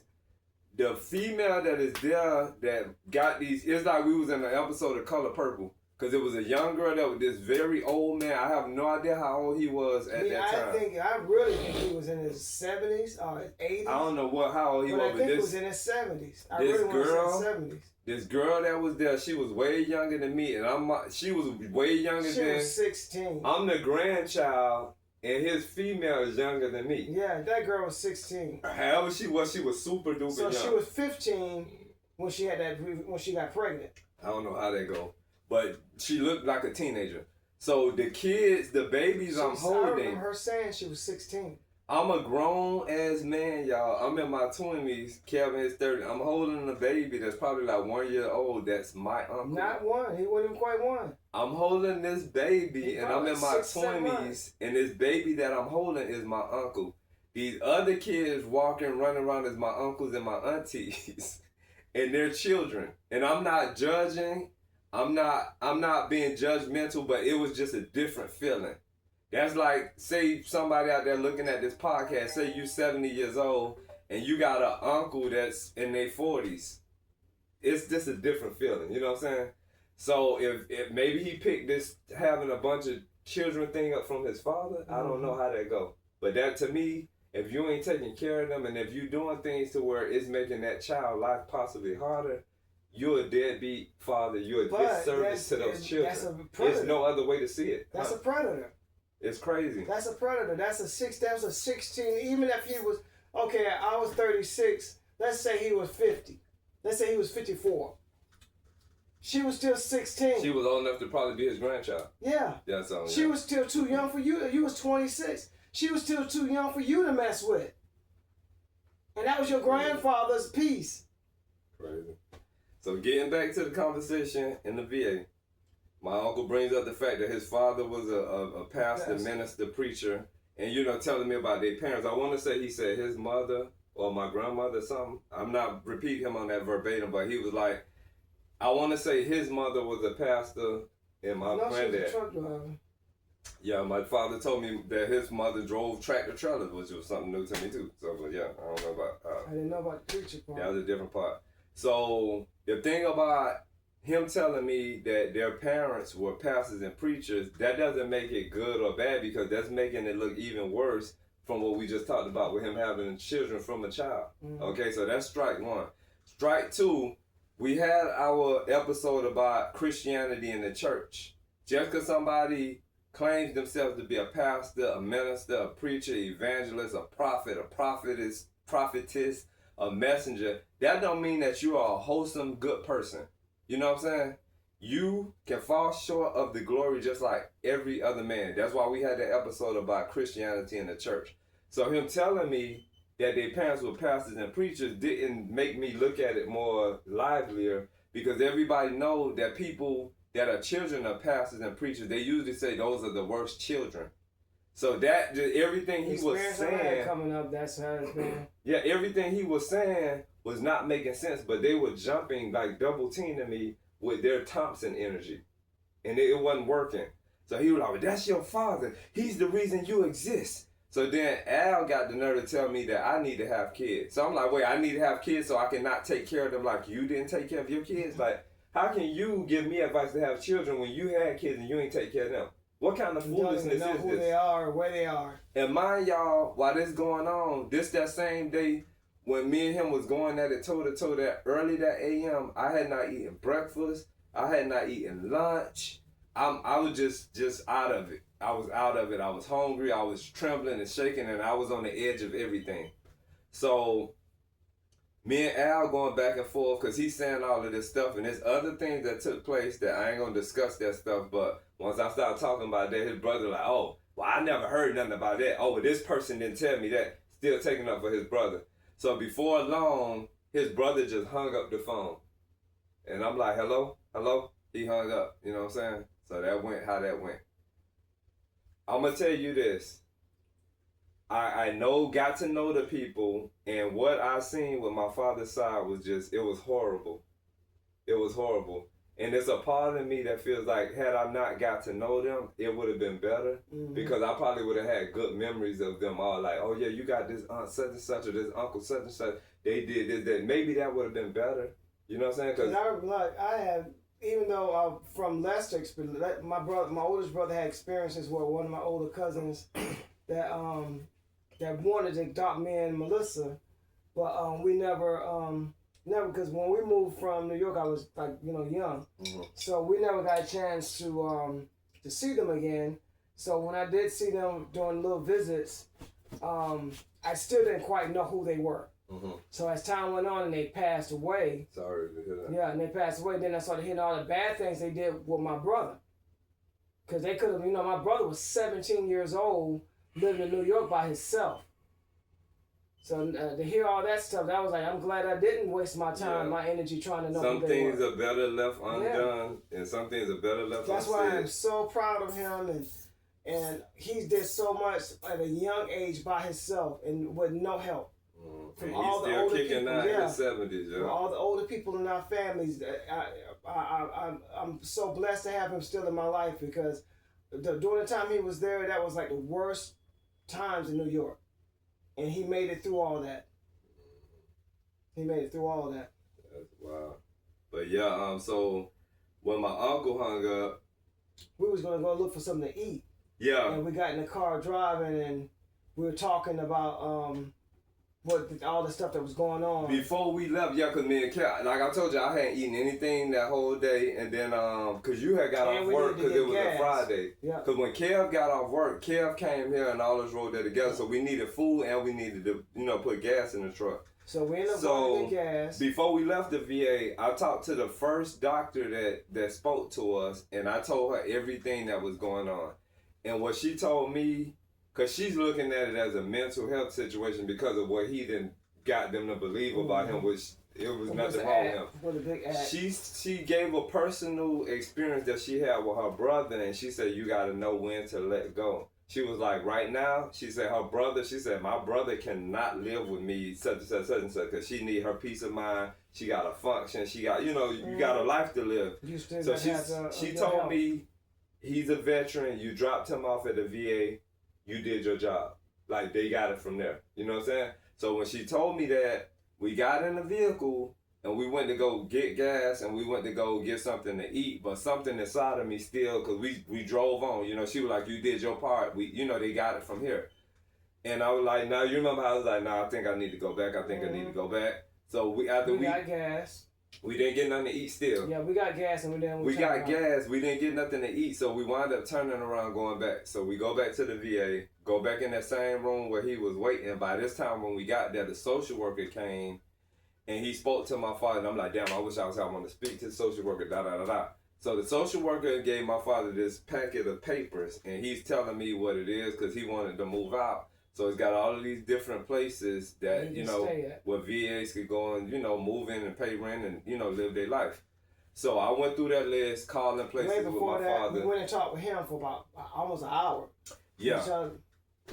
Made that request to one of the people at the front counter to talk to my father's social worker. So while my father in the room waiting for us, we went to another room and talked to him. Like Kel said, we spoke to the social worker for about an hour. I put everything on the line. I told him everything with everything, and he agreed. A lot of people was like, you don't need that in your life. He gave me some information for me. Every time I went there, people was giving me packets and information for me to get counseling and therapy. And you know what? All that time we were talking to him, he probably was talking to Teresa. I won't be surprised. Yeah. I would not be surprised. I think the whole time that we were... He probably like, what else do you think he was doing? Yeah. What else could he have been doing? I feel like Teresa played a part, and she threw chips in the fire. And she was acting like she cared and she was concerned, but she was acting like him. They've been doing drugs and drinking together for decades. Yeah, they know each other like the back of their hands. All of the horrible stuff she said about him whooping her ass and all of the other stuff I'm not going to say, you still deal with him? It was because of the money. Yeah. And I guarantee she probably had a relapse. They probably done relapse. That's what the lady said was going to happen once they got together. Yeah, they both have probably done relapse. So getting to that part, y'all, we talked to his social worker for like an hour. This guy gave me a pamphlet of stuff, because he wanted to find places for me to get help, because they had done warned and weighed on me. Every time I went to his doctor, she was like, Steven, are you okay? Yeah, think about it. They seen you come in there with him for 6 months. They seen you coming back and forth there for 6. They know you've been taking care of them. Yeah. So then they can see that all the tolls they can hear all that pain and stuff you was going through. With all that. Crazy. Yeah, of course. You endured a lot dealing with that man. And then you endured something too, because we was all in the same. Still, we were all around each other, hand and foot. So from that point, after we finished speaking to the social worker, the papers packet that my father had all these different places. So in front of my father, I'm calling all these places. What that just came on the phone? No. Is it battery? Your battery is running low. We need a There's one of yours. Hold on, y'all. Oh, you know what, Kev? This ain't got the plug. This is directly in the surge. All right, let me go get mine. Yeah. Mine is long. All right, y'all. Hopefully the battery don't run out on our camera. Jerry, you finish talking. I'll be right back. Yeah. So I'm going through the packet of all of these different places, and I'm calling these places in front of my father, and they telling me how much they rent is, and some of the places, some of the rent is astronomical, $3,000, $4,000, da da da da. So some places telling me that cool. got it. If you need to, you can unplug that fan because we ain't using that fan. Oh, yeah.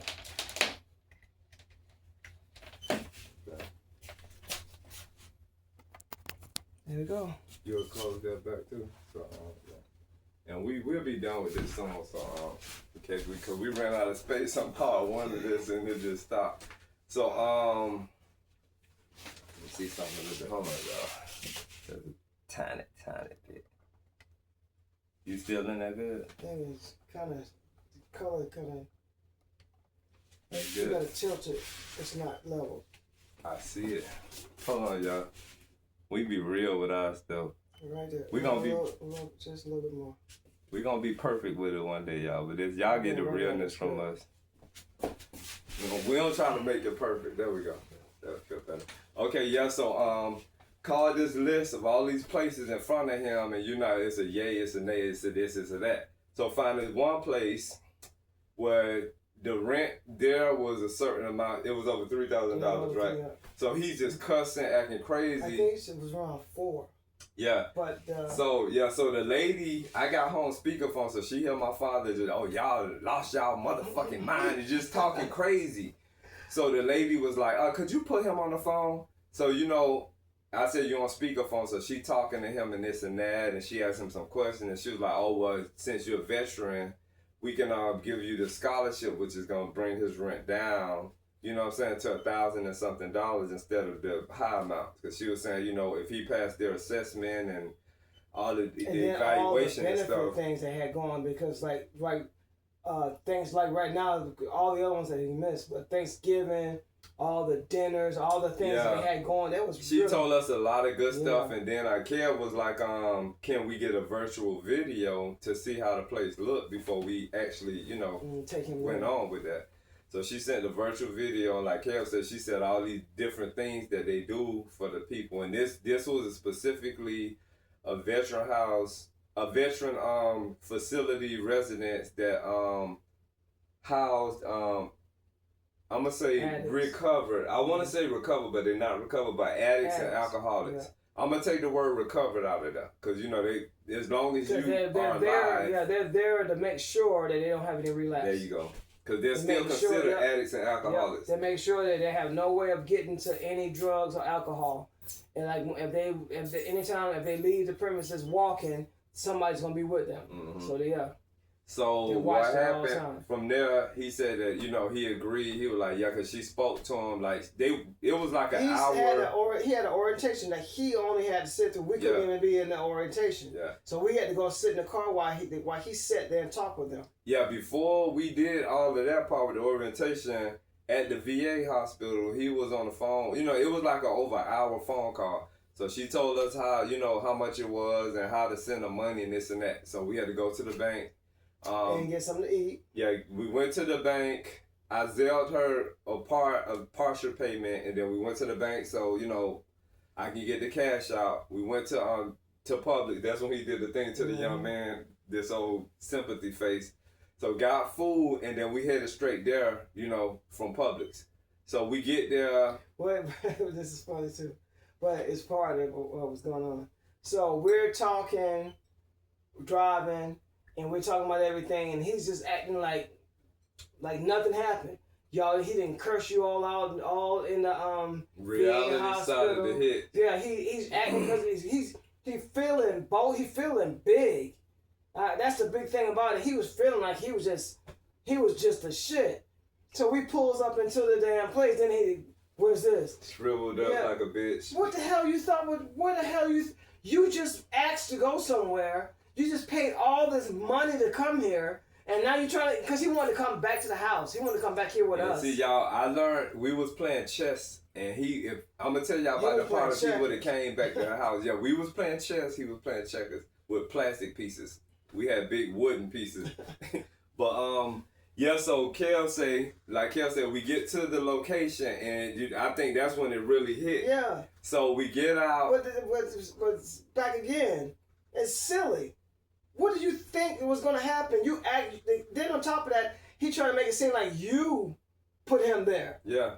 He That's asked to move That's out. how Teresa made it seem when Yeah. they showed up at our house That was, I mean, unannounced. we are, like I said, all of that was just an act. She was just That so was a fucking crackhead act. ignorant to me. That was just like I said, that was just an act. Yeah. They was just trying to deflect. Yeah. Trying to put everything. They were trying to do reverse psychology. And they did a terrible job, y'all. We're gonna get to They that tried to do part. reverse psychology. Yeah, Everything so- that they was doing, they tried to make it seem like Put it it was on you. me. Yeah. So what happened? We get to the place, meet the guy. He opened, the door, Which he agreed to go into because he agreed to go into the place on the phone with the lady. and he even got you to said, pay for it. "Yep." And he even said, "Oh yeah, how we looking on the up and up, that thing's gonna be right here." Like, yeah. Oh, so yeah, I'm gonna, come get me for grocery store. He making plans off of being there of things that we still gonna continuously do together. And I'm like, okay, this relationship might work because he's gonna be in his own place. Yep. We got our peace of mind back. Yep. You know what I'm saying? He had people at that place to assist him. And still telling you about how to take the money out of the bank and everything. Yep. All of that was still the same. And the reason we're saying that is because Teresa told me he's a pathological liar. His sister told me he's a liar. One of my cousins told me, a couple of my cousins told me he's a liar. You know what I'm saying? So that's when I was And experiencing. he proved that to you by every time you mentioned something, he was talking, oh, that was months ago. Yeah, I was experiencing firsthand all of the stuff that other people told me about him being a liar. So, yeah, all that stuff was smooth and all that. So we get there, and like Kel said, the orientation that he was set to have, we couldn't be there. So he had the orientation. Like we said, he wear diapers. So I told the lady after we had left, I was like, dang, he ain't got nothing. I need to come back. And that's when he was like, it was Friday. All his stuff is still here. We Yeah. didn't bring we left to take him to the VA hospital. My understanding, I thought he was because I didn't even know all the stuff y'all talked about. I thought he was going to the VA hospital to get evaluated for something, get some medicine or something. And then we were just I thought he was coming back, and then when I heard that he wasn't coming back, I was like, okay, so all his stuff is still here in that bed. And I was thinking, I was thinking, okay, so the VA is gonna send somebody here to collect all his stuff. That's what I was thinking. The VA was gonna send somebody here to collect all his stuff, because the only thing we had in the car with him was him. Mm-hmm. So like Kel said, it was just him in the car, no clothes, no diapers, no nothing. So and then his tablet was left at our house, his pornography tablet with all his nastiness in it. And I'm not being judgmental, but his tablet was nasty because he always trying to hand me his phone and his tablet to do functions for him, and the screen was just, it was not smooth. It was his screen was just filled with different textures. Because his hands, all that stuff was on his hands. Like if somebody blow their nose and probably get snot on their hands and still use their tie. He was just a filthy man. And he was not helpless because he still functions. You know what I'm saying? Wash his hands. Yeah, he could have took a bath. Or even if you ain't washing your hair, have a towel or rag with alcohol or something. But do something. We had they had all those wet wipes. He had a bunch of wet wipes. Wipe through your hand. Yeah, he was just late. And his sister told me, she said he's late. She said all your daddy do is eat, piss, shit, and look at porn. And, meet women online. She said that's all he do all day, every day. He was laying across the bed. I've never experienced this in my life, and I just kept saying, "This is the person I came from. This is my other half of me." Because I know how you see people when they have they hold their glasses in their mouth. Yeah. One time I went into the closet room and I was coming by, and he was like sitting. He was laying sideways. He thought he was sexy. He was laying sideways with his glasses in his mouth. I'm like, what? Like he's a professor or something. I'm like, oh my goodness. It's crazy. But I'm happy we can laugh at it now. Yeah. But yeah, so where was we at? Oh yeah, so he needed his diapers and all that. So I'm talking to them, and he like, oh yeah, bring me some snacks, bring this, bring that. It was a holiday or something coming up too. Yeah, that's when the shit hit him. He was like, well, maybe we could do this. We could come back on tomorrow. I said no, because they closed Saturdays and Sundays, and Monday was Labor Day. Yeah. So I'm like, no. We had to get back there before 8 or 9. Before 9. We made it back at 8:10. Yeah. So yeah, I called the lady. I told her, oh well, he wear diapers. He need this. He need that. He want his snacks. He want this. He need his charger for his phone. All of that. So she said, we can't allow you to come back at 9. So if you can get here before 9, that'll be fine. We zooming, Yep. going down the highway And that was fast. a nice distance too. Went home, loaded stuff up, boxes, medicine, all that he needed. Got back to that place at 10 minutes after 8. I don't know what time it was we left the It place, but left we got for there 7. fast. It was like 7:30. Yeah, so we got back there quick, and we weren't speeding, breaking the speed limit and all, but the traffic was good in the express lane, you know, the HOV lane, all that. So get back there, drop that stuff off. So tell me, y'all, we made it there at 8:10. We got home probably like around 9 p.m. And we going to bed by 10 p.m. My phone ring. The lady who's the head of the facility is telling me that my father say that some female is coming to pick His him wife. up. Yeah, his wife. So I'm like, I said, if he telling you that, I said he knows nobody in Georgia except for me and Kevin. I said he meets people online. So that's what he was trying to do at our household. So now it seems like he's trying to do that at your place. She said, "Oh, we don't allow that." She said we have a strict policy and we will kick veterans out. She said it's a no refund situation. Yep. So I say if anybody come there for him, I say he's sneaky. You know what I'm saying? He concoct little situations. So she's like, well, if they come, she gonna tell them they need to leave, or she call the police. Yeah. So me and her talked on the phone for a while, then we hung up.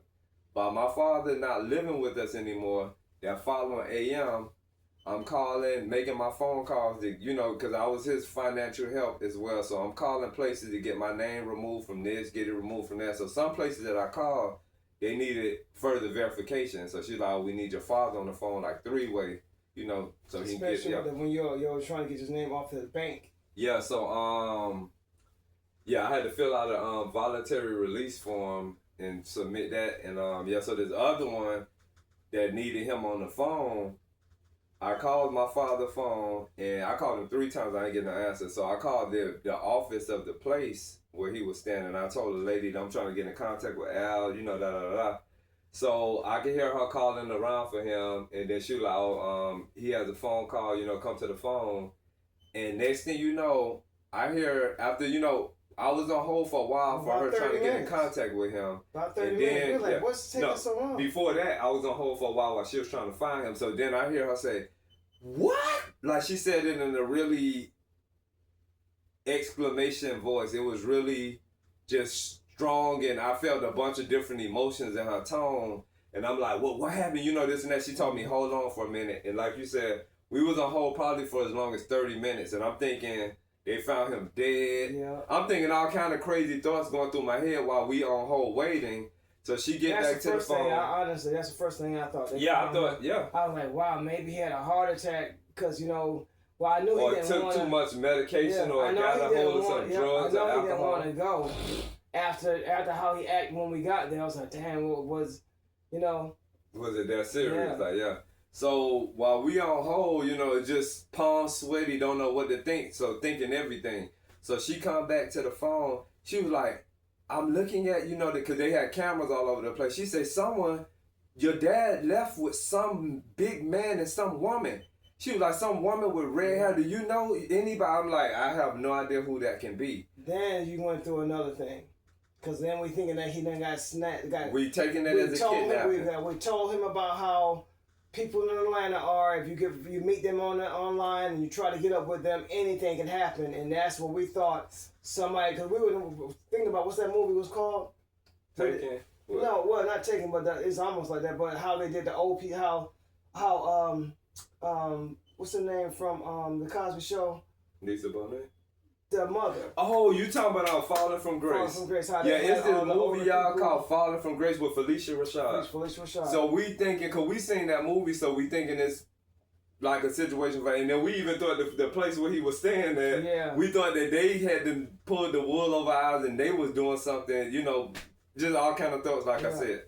So make a long story short, she's going through the camera footage. That took you someplace. Yeah, and when I tell y'all, on top of all that stuff you went through with him, that took you a whole nother place. Yeah, and this first you was in a limbo thinking that he had done passed. Yeah. Then you was in another spot, another thing thinking that somebody had kidnapped him. Yeah. Or then the place itself did something to him. And trying to, it was just crazy. Yeah. So this man, like I said, he failed me with a capital F, F minus. And didn't care about your feelings He was at never all. concerned. He was Not never at all. concerned. So, make a long story short, she's going through the footage and she got the big man and the female that my father's getting in this red car with. She's like, do you know anybody with a red car? We like, no, he's not supposed to know nobody here. So she sent me pictures of the people that's there that has him. And we have, if you scroll through our posts with our photos, if you scroll through probably to like maybe August, you'll see the picture of the female he's talking about. Her picture should be there twice. Her name is Teresa. That's the wife of his. That was an ex-wife that probably got remarried because of his newfound finances. So this reliving this is a lot. It's a lot. So she sent me the pictures and I'm looking at my phone like I have no idea who the, excuse my language, I'm like, I don't know who the fuck this is. And the Then the guy, I'm like, I don't know who this is. And I see them leaving with my father, like it looked like they on the side in bushes. Cause you see big tall bushes and then the lady is in front of the house looking like crazy with her titties hanging down to the middle of her stomach. And just crazy, like it was just crazy. It was and just my not a thing good was, look. when I got married, I said, okay, I know this has got to be set up. Yeah, I know who he it wouldn't fall was. for this. Yeah, so she said, well, I've seen cases like this. And she was like, you need to check your father's account. She said, when people kidnap seniors and veterans, the first thing they do is empty their bank account. Yeah. And they abandon them, kill them, whatever they do. So we hung up. She said, do that now and call me back. So I checked his account. It's all zeros in there, y'all. So I'm like going to the next level of like, this shit is really real. Yeah. So I called her back. And then she was like, yeah, she said, don't worry. She said, I got this. She said, you good? She said, we're going to find your father. When he got there that previous night, his phone was dead. So that was one of the reasons we needed to get his stuff from our house and then go back to take his charger. While his phone was dead, he used other people's phone that lived, that lived at the place. So she was tracking around to find out who her phone he used. When she found out who phone he used and about what time he had that phone, she went back calling those numbers. And she was like, their voicemail came on and she was like, this is such and such, calling from such and such. She just went off. She, she said some shit, y'all. Like she was on her shit. And I'm gonna give her her props. Yeah, I'm not gonna say her name, but she might not never see this. A federal VA person. Yeah, and so the other thing, let me see how I'm gonna say. So when she realized that he was trying to do his own thing, she asked me if it was okay for them to put air tags on him. Mm-hmm. Yes, put air tags on him because if something happened, we need to know where he at, what's going on. So she did that. But by the time that happened, that following AM, the air tag was removed because I think she found it. Yeah, so he took the air tag off of him. I don't know where they put it at. Probably the boy. His son. The son probably found it. My half brother Jermaine. Yeah. Yeah, he probably don't even know what it was. Yeah, so by now I called her back. I'm like, yeah, his account, I'm seeing all zeros, and she's doing the call she needed to do. She put an APB out, like she was like, we got this, just be at ease and this and that. We gonna get your father. So y'all, while we on the phone with her, and she's doing everything she's doing, do y'all know the red car pulls up in front of our house? It was a crazy feeling, cause we like, who the fuck is that? I got instantly. I saw red myself. We went on guard. Kev got his phone. I got my phone. I'm still on the phone with the young lady. Yeah, cause you don't know what's going on. Kev immediately rushed out the house, went and took pictures of the vehicle tag. So the big man, and she say, he get out telling Kev, so you gonna take pictures of my tag? We don't know who the I said, yeah, I looked, I said, I sure am. I said, I don't know who the hell you are. So then, from the front seat passenger side, some loud mouth, nasty, ugly, burnt up, crispy, black ass, loud mouth, ghetto ass woman get out. And then my father get out the back seat passenger side. And he put his hand on our mailbox and he like, that's fucked up how you froze my account. We starting this wrong already. How can I freeze your account? You just said your account. I'm added on there as a help. I have no authority. That's so account. what that told me was that he told them a bunch of lies, y'all. And I'm gonna let y'all know the person that I just said, the female, that was Teresa. That was his ex-wife, who is now maybe his wife again. And the guy that asked Kev, so you gonna take pictures of my tag? That was my half brother Jermaine, right? I hadn't seen these people in almost 30 years. He was what, 14? He was a teenager when we seen him. Now he's in his 30s. 30s? Maybe, let me see, is he in his 40s? He might be teetering close. He probably 40, I don't know. Cause but like Kev said, he was a teenager when we seen him. So from that point in his teens through his 20s, his 30s, however old he was, he got to be somewhere close to 40. Yeah. But and he's thinking like, I'm supposed to, because I know he must have remembered me.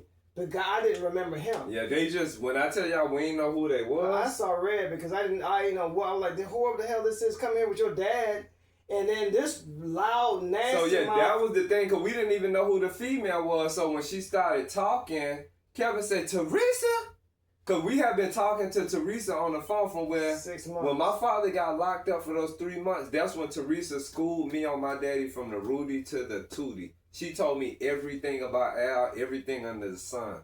Every crack, crevice, and nookie of what they call it? I ended up putting, Nook and cranny. I ended up putting her voice together. Yeah, so that's when we realized, I'm like, oh, this is her? So she approaches me. She said, you put a restraining order on him. I said, why would I do that?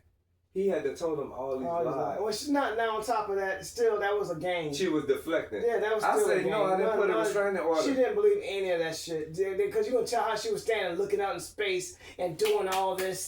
Yeah, like, she got really ugly. And what they don't realize is that they've been recorded 1,000%. They came in a Crown Watch area where we have police and sheriffs that lives out here. That live out, where we live at.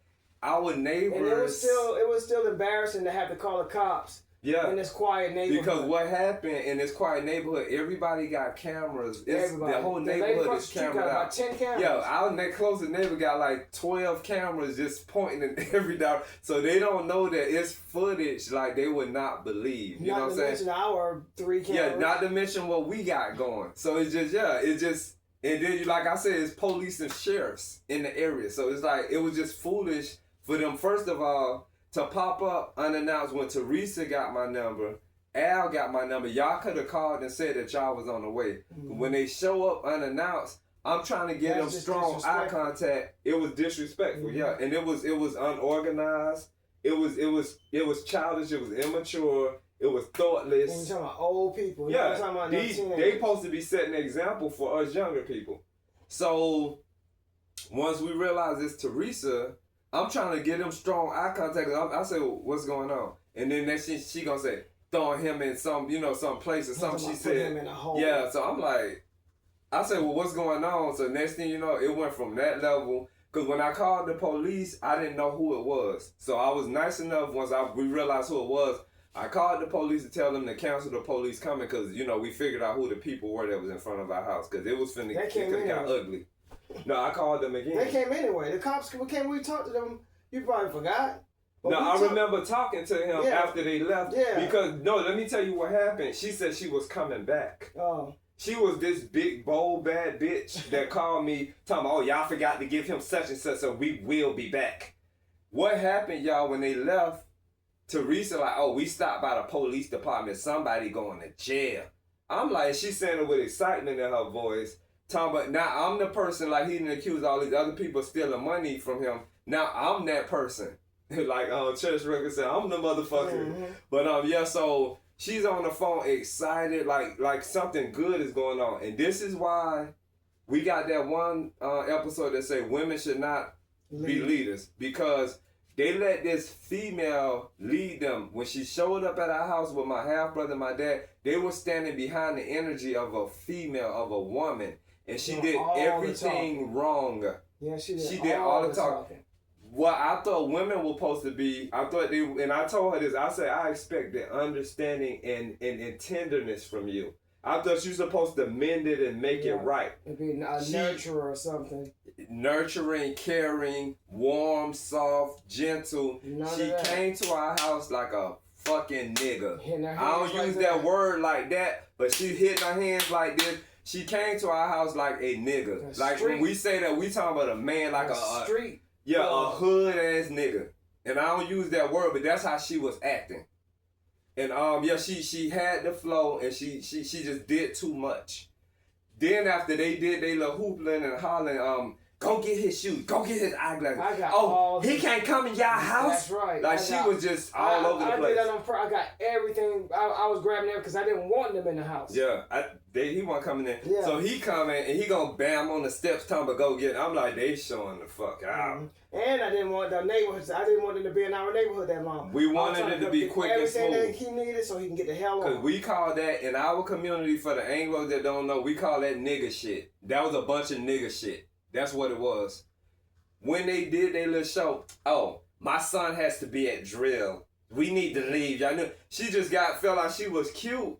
And that like she looked like she's that far away from death. Like she did not look good. And it tells me that her insides are dark and ugly because it was reflecting on the outside. She looked like a bad root lady, like a bad voodoo woman. Mm. She looked like Beetlejuice, and I'm not being funny. I'm saying what juju, my eyes saw. That does juju. Yeah, she looked like she practiced dark, bad magic, and it reflected.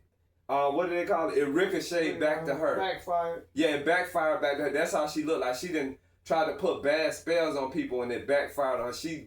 And I'm like, with all of the women that he done called ugly. And wearing a wig and teeth. Yeah.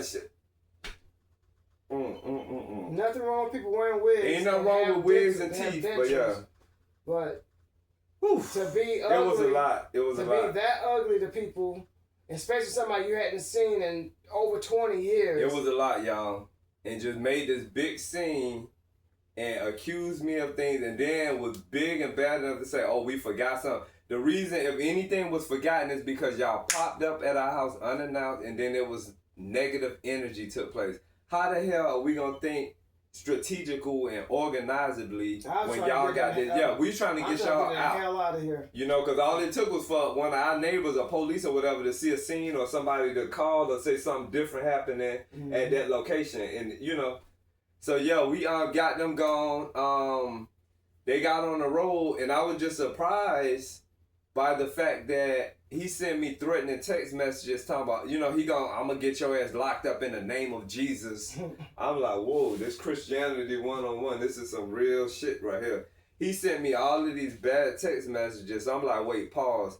So now I'm a person like all of those other people, because he has no other way to fight you, so he's trying to get you in trouble legally. I have no criminal record. It's just a lot, you know what I'm saying? I stood in my grounds. Back on him. I called. You're talking about a drug addict, an alcoholic, and he got a track record with fucking up with banks. And yeah, not only that, bouncing, 70-year-old man, he's bouncing from house to house and to house. Unstable. And then one house he couldn't even come in. He had to sleep in the car. In a broken down truck. Yeah. After having a stroke. Yeah. While Hurricane Helene was going on in Florida, so that show how much he burnt that bridge that much. Yeah. That they made him stay in a broken down truck while Hurricane Helene was passing through Florida. Yeah. And yeah, it's just crazy. And like I say, I had to experience this firsthand to know what was going on. But when I tell you, I made all of the necessary calls that I was supposed to make. Lawyer, on hold, finding out, reporting everything that's going on step by step, making records of everything. Because you're not finna do me like you try to do your sisters, like you try to do my cousins. You're supposed to be setting examples. He don't care about nobody. No, he's selfish to the point of where he didn't even take care of his own fucking children. That's how selfish he is, to go out here procreating all these children and not being concerned with any of them. And burden his oldest child. That you never did anything for. Now you want to be around me, you want to bond is because you need me. You get me to fill out every piece of paperwork you need done, every appointment, and after you get things how you need it, you know what his words was? I got what I need from Georgia. Georgia don't mean shit to me. I could leave when I want to. That's why I told you. That's how I knew. was like, wow. Yeah, that's why I knew that was a whole plan. Yeah. That was nothing but a whole plan. And I hit pause. I say, Al, do you remember when you showed up here on Greyhound, you was half dead and you ain't have no shoes on your feet? Oh, I know I was going to get well. I'm well, ain't I? I'm talking about y'all, he did a fucking 180 on me. And I know this probably the most I've cursed in any of our episodes, but yeah. But he still wasn't well. He still had a stroke. He still was had not. glaucoma. Yeah, he was. Yeah, he still was on there wearing a diaper. Yeah. So yeah, he didn't get well. In his head, he think he did. So what I did again, I hit pause after he been sending me these threatening text messages that the attorney know about all of that. You know what I'm saying? She was like, keep me posted. You know what? Blah blah blah. I sent Teresa a message about what's going on, and I sent her a long, lengthy message. You know, I ain't got my got the messages. It's in my phone, but yeah. And I called my brother Ace to tell him what happened because I want people to know what's going on. Cause he know. I guarantee he know. They always. I told you they were in cahoots together. It put me in the position of how he did his sister Rita, because when he accused her of stealing money, she called people crying. She called family members crying, saying it wasn't true. It hurt me. Yeah. You know what I'm saying? Of course it is. I didn't call nobody crying. Anytime you do that much for somebody and they lie on you, of course you're going to get hurt. Yeah. That's the show. And that was his sister. Yeah. So yeah, if he gonna do it to his sister, yeah, he gonna do his child. He don't even really know me, you know. Yeah. So yeah, so he did me like he did his sister Rita, like he did his sister Deanie, like he. And you already know he like he did my cousin. He don't know how to love because he been married 5 times. Yeah. He like he did my kids. cousin. My cousin Gary. My cousin Marcy. He said everybody steal from him. And this is what I want to let y'all know from him threatening me of having me locked up. When he was locked up, do y'all know the care packages that they send? You can send somebody with candy bars and chips and drinks and all that. Those care packages cost $50 to $60. I made sure I played a part and sent them care packages. He got 3 care packages. How is it that we can go from me sending you care packages and messages of inspiration, and every time you call my phone collect from jail, I'm answering and I'm giving you good words of affirmation and positive energy that you're going to make it through this. How can we go from that to now you going to lock my ass up in the name of Jesus? When he was in Florida, every whore that he messed with linked up, was able to get our Cash App and would send all of his sons messages saying that he need $20, he need $25. And it wasn't him. It was, yeah. He was such a liability in my life. So people that do not know your father. One of the whores got money from your brother. Yeah, one of them got over $200 from the next oldest under me, Punchy. Gave her over $200 that they were supposed to give back to him, and he has not got it back. Yeah, she said her lights got turned out, and her mama was on a respirator. Yeah, so my brother, with a loving, concerned heart, because he don't know this girl from a can of paint, but she said her mama was on a respirator and their power got cut off. He sends them over $200. My father tells him, he gonna pay him back over $1,000, which is what I found out later from him. That was like he did lied to me, he lied to him. So it got crazy. But how can you have somebody that's so attentive with you, that's showing you love, even when he wasn't in jail? You witnessed times him and his sister called for cash apps. Mm-hmm. And how can we go from that, from you taking from your son? They must both be on drugs because they both... He said he was, and he said his sister was too, but she denied it. Yeah, they both was vets, and they both got checks. And they ran out of money. The third, was it the boyfriend or something too? Yeah. So you got the power of 3 in one household, and they running out of money before the end of the month. He calling me, son, I need such and such money. We need food to last it this long till we get our check. 3 people and y'all running out of money, and she told me how much all of their bills were. I'm like, yeah, they do. He admitted that he was doing drugs. He said she was doing them too, and I brought that to her attention, and she denied it. So whether it's true or not, she's just in denial. Yeah, I think she in denial, and I think he threw himself out there, and he threw her out there with him. And her, the dude she was with. So, make a long story from that, y'all. Make a long story short. Teresa took him to Illinois. I called my brother Ace. I'm trying to get in contact with him because, like I said, I turned into my auntie. I want to tell people what happened. I called my brother Punchy, the next oldest underneath me. I'm going to tell you the energy that I felt from Ace, it felt distant because I know people... I heard it on his voice. I told you, they all was in cahoots. Yeah. Because he was like, I guess he was shocked that you called him because he already knew that the man was there. Yeah. He already knew. So, long story short with that... Because more than likely, he couldn't leave the state. That's why he wasn't in the Bam. car. He couldn't leave the state. Bam. The other brother sacrificed missing drill to come pick him up because And that brother supposedly hated my father's guts because that brother Jermaine, who came here with his mama, he didn't know about the money.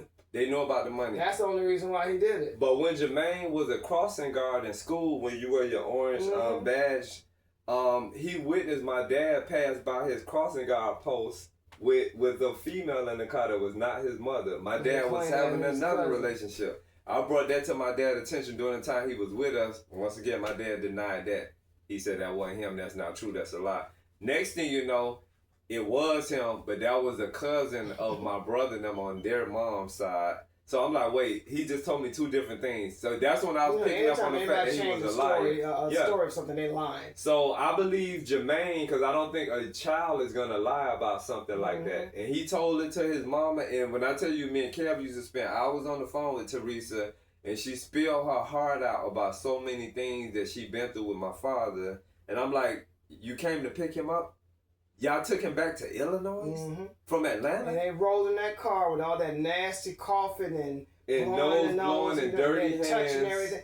All those germs, they done shared that long ride going back. When I spoke to the attorney about this, she was like, well, you know what? It sounds good that you don't have any of that. Exactly. Everybody I talked to, authority-wise, because I spoke to some people in big places, and all of them congratulated me on not having that in my life. You know what I'm saying? Because they said it sounded like that was a bunch of bad stuff to have to go through every day. It was. So, and then on top of that, like I said, you wouldn't have known any of that had it got cut off early. So you had to experience it, so you know not to deal with it again. Yeah, and y'all, I have no hate in my heart. I guarantee you, the next 2-3 months you might even get a letter or something saying that he needs you.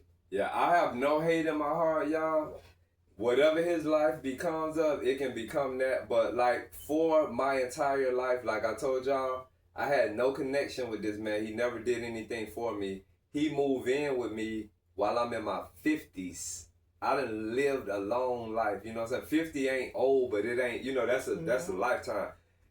Them 6 months within my 50s, he created so much havoc and negativity and darkness and chaos and disarray, disorganization, malice, intrusion, lying, just all kind of bad energies within 6 months. You know what I'm saying? I went my whole life without any of that bad energy from him. Smoking cigarettes disrespectfully. We don't smoke, you know what I'm saying? It was just crazy. The only good thing about that was he stopped. He stopped a little before he left. 5 months in.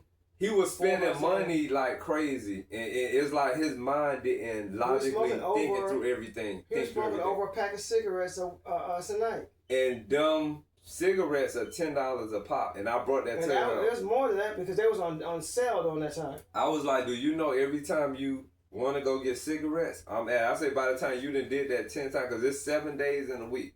That's already, I would say $100, because he was smoking through packs daily. He was like 2 days, every two to, minus every 2 days or 3 days, he was getting another pack of cigarettes. And I kept trying to reach out to his brother because I needed some type of, And more the reason support. why he was going through that, because that was like because he was looking for a high. Yeah. Yeah, because he was trying to get it in caffeine. He was trying to get it in a cigarette. And like I said, anybody's situation, it is what it is.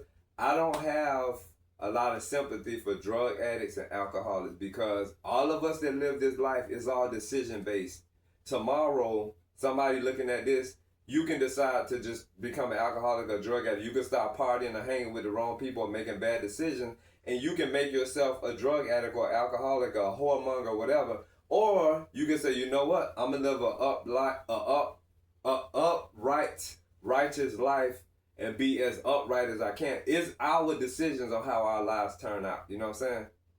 And if nobody put no gun to your head and told you, drink this liquor every day, every it's bad decisions. experience that we done came across has been with alcoholics and drug addicts. And this just came to realization recently.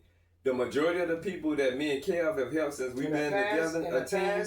what? Almost 30 years. I know what I'm saying, but in the past, within a 10-year or 5-year radius, in that little short 5 years, with everybody that we tried to help or came in contact with that needed our help was with drug addict alcoholics. They were either drug addicts or alcoholics, or they were both, or they were lazy people, or they were failures. And it was all three. That's right. Yeah. It was all of that. Yeah, them the only people. We never had any decent because there's functional alcoholics. I can't say functional drug addicts, but they are functional alcoholics because my dad was one.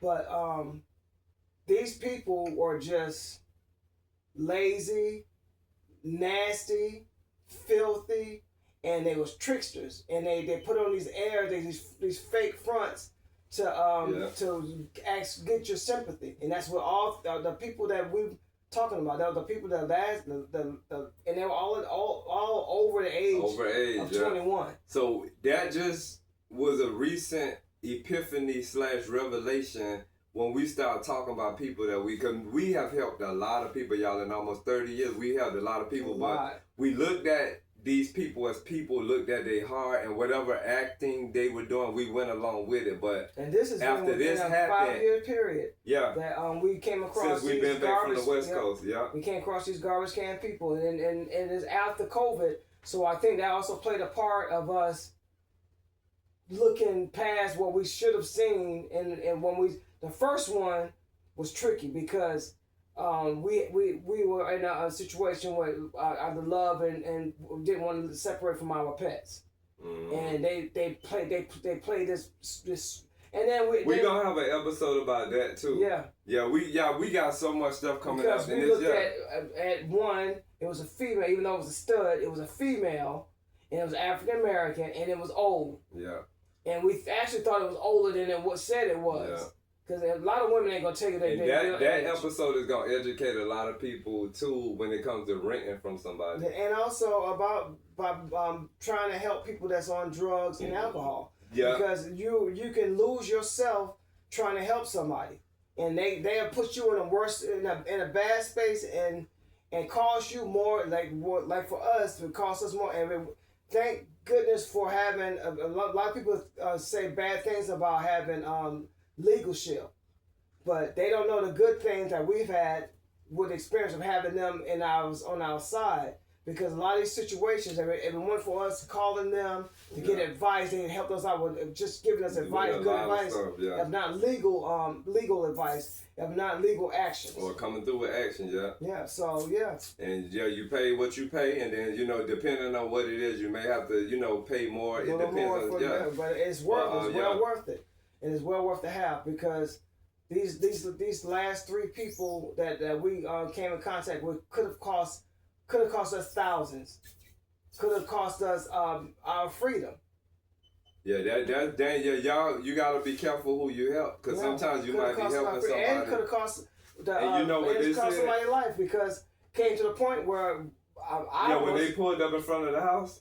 That one and then the ugly thing. Because I got to the point where I could have unallowed it. Cause that's gonna be another episode, y'all. When we, but that one is gonna be enlightening too because like we said, we lived a lot of different places. We're nomadic, we experience a lot of different places. So not to get too deep in that because that's gonna be an episode. But we were renting from somebody.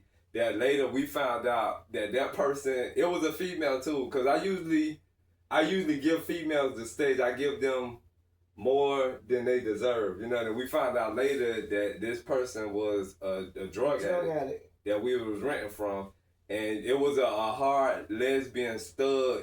She thought she was thugged out, and it was an older person, and she was over 6 feet tall. So we found ourselves. She was trying to outman us, and I've been through that a lot when it comes to lesbians, where a lot of them try to prove that they more man than I am, but don't do that. You get what I'm saying? Not only that, she was lazy and weak. Yeah, because it's like... Just big. That's going to be another episode, but... Used to ride motorcycles. Yeah, it was just crazy, y'all, but there was threats thrown, and like Kel said, court action, but everything turned out well, and that's why we'll be here to tell y'all that story. But But we learned some stuff within the system when you renting from people, and we'll share that with y'all in that episode. I don't know when that episode gonna come, because we got some more episodes, and we gotta do the Thanksgiving episode. So that'll probably be on After Dark. We could probably do that one. Okay, yeah, so we got the Thanksgiving and episode. still another thing for the religion. And we got another episode on Christianity in the church. That's gonna be part 2, because we got part 1. And that part 1 got a lot of views. It got a lot of views. And also we got this next one's got stuff to back up what we said with the clips that we have. And speaking of Christianity, Teresa, who might be married to my father again, she will be on the phone. Sometimes we'll be on the phone with her for hours, and she quote Bible scriptures like you would not believe. She tell Bible stories like you would not believe. But the thing about that, going back to how so dirty. tricky Christianity is, her mouth is like what they say, like a cellar. A cesspool is better. Her mouth is just filthy. She'll go from talking about Jesus, and then in the same conversation, oh, them fuckery with them motherfuckers, and she said every word in the book like a demon. Yeah. And that's when come back and start talking. Oh yeah, the isosceles of the diameter of the perimeter of the. I'm like, that's what used to make me laugh, because I'm like, okay, she just got ratchet and disgusted, and then she gonna try to come back educated. But what I learned is that from the beginning, I knew that energy wasn't in alignment with who my grandma raised me to be. Because if my grandma was alive and I told her about that, my grandma would probably tell me to leave them alone. The alignment was not there. But for some reason, like I said, when it comes to women, I always try to. Y'all know how it is when you're dealing with a woman. They usually get more benefit of the doubt. You know what I'm saying? And that's what we did with Teresa. But the initial feeling that I felt is what eventually came into fruition with who she was. And then my father had a problem with me having a close relationship with her, because he told me that it's not going to end well. You know what I'm saying? He said, you don't need to be close with Teresa like that, because it's not going to end well, you know, and then he was right. But the whole thing was, he was saying that also because he was probably slipping too, because he knew that they were already in cahoots together with you helping him get his full disability. And the story she always used to tell me about this man that was taking care of a snake, and when the snake bit the man, the snake told the man, you already knew I was a snake. That's an old so story. That was an analogy and a metaphor that she was telling me.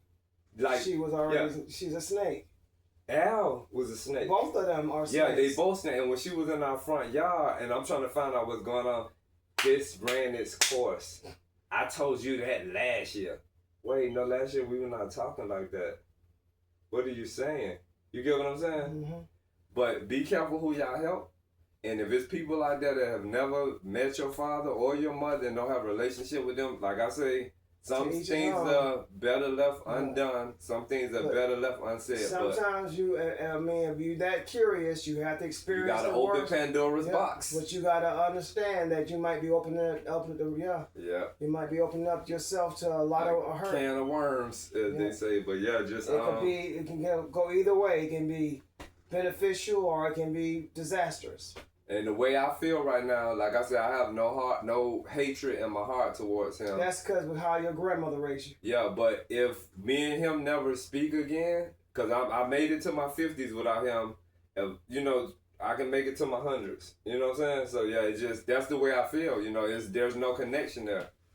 And then it was just to the point of where also like there was no bond with his father between me and him and father. So when I got that phone call about his father passing away, I didn't cry.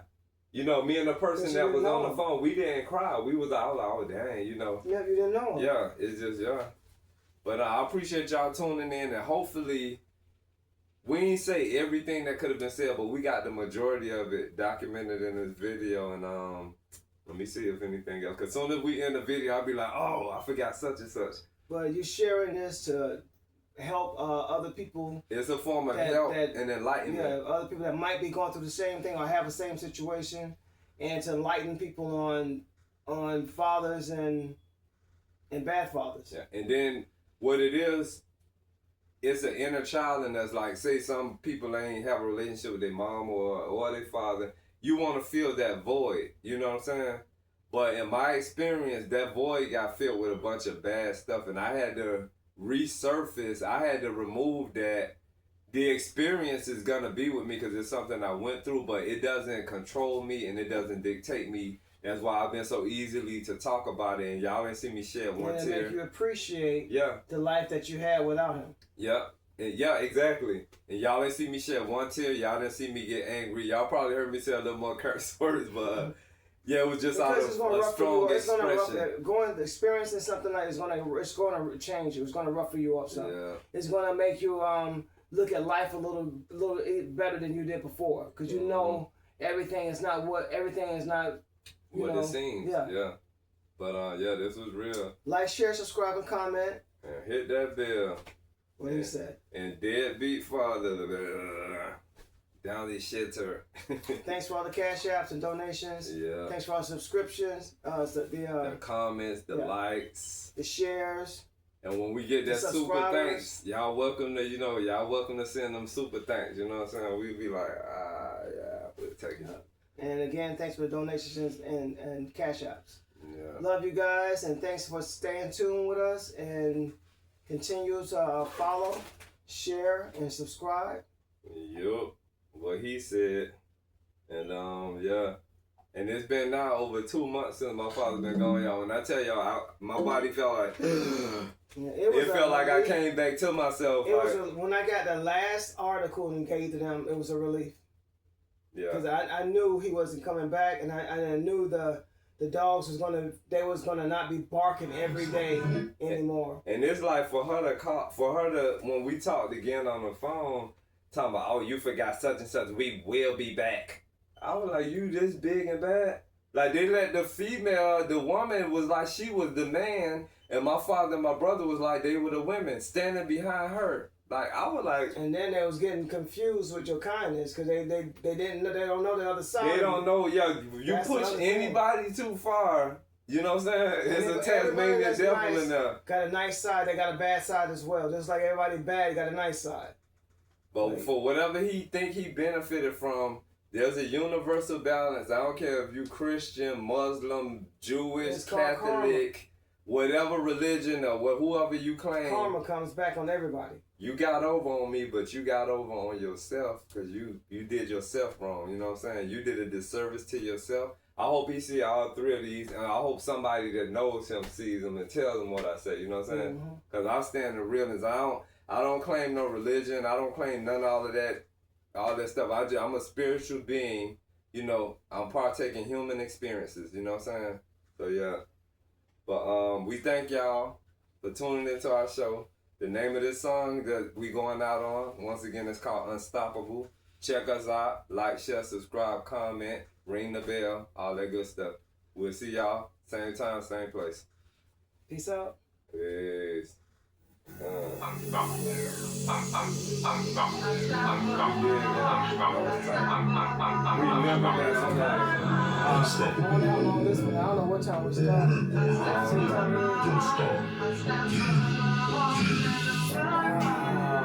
Unstoppable. On and on I go. I won't stop until I get enough. Unstoppable. Unstoppable. Fierce. Look at me, see the fire in my eyes. Thirsty, I'm in need. I refuse to compromise. On the go, I surely hope that they don't try to stop me. Let me flow, and I will evolve into who I'm supposed to be. Unstoppable, flying free like an eagle. Unreachable, unconquerable, untoppable. That's me. Unknockable, unblockable. A bitch can't phase me. Unmockable, unstoppable. Move off my way so everyone can see up on this platform. I'm feeling so high, deep in the zone. Music is my alibi. Unstoppable, invincible, dangerous, bad, unconquerable, off the wall. You feel what I'm saying? Fierceness is not given to the weak. My alter ego backs up the things that my mouth speaks. Check the timeline. I do this for a living. I see you watching me from behind. I hope you enjoy the visual. Residual, fifth dimensional, multifunctional status quo. I'm enjoying this journey where music takes flight. Speedy, Agility, momentum on high. That's how I flow. I like to let go. Go, go, go, let go. Go, go, go, go, go, go. Maybelline, Cake 19, now that I have your attention. Tutti Frutti, oh Rudy, good booty in this dimension. Novelty, casualty, I reign in my jurisdiction, comprehension. This is non-fiction. Realness, can't top this. Watch me, non-stop this. My energy just goes on and on and on. Unstoppable, leaving a trail of flames. Straight easy, freight train. I'm evil Knievel in this race. Now that I have your attention, I plan on making it hot. Snap, I'm owning this. On my runway, I'm serving a lot.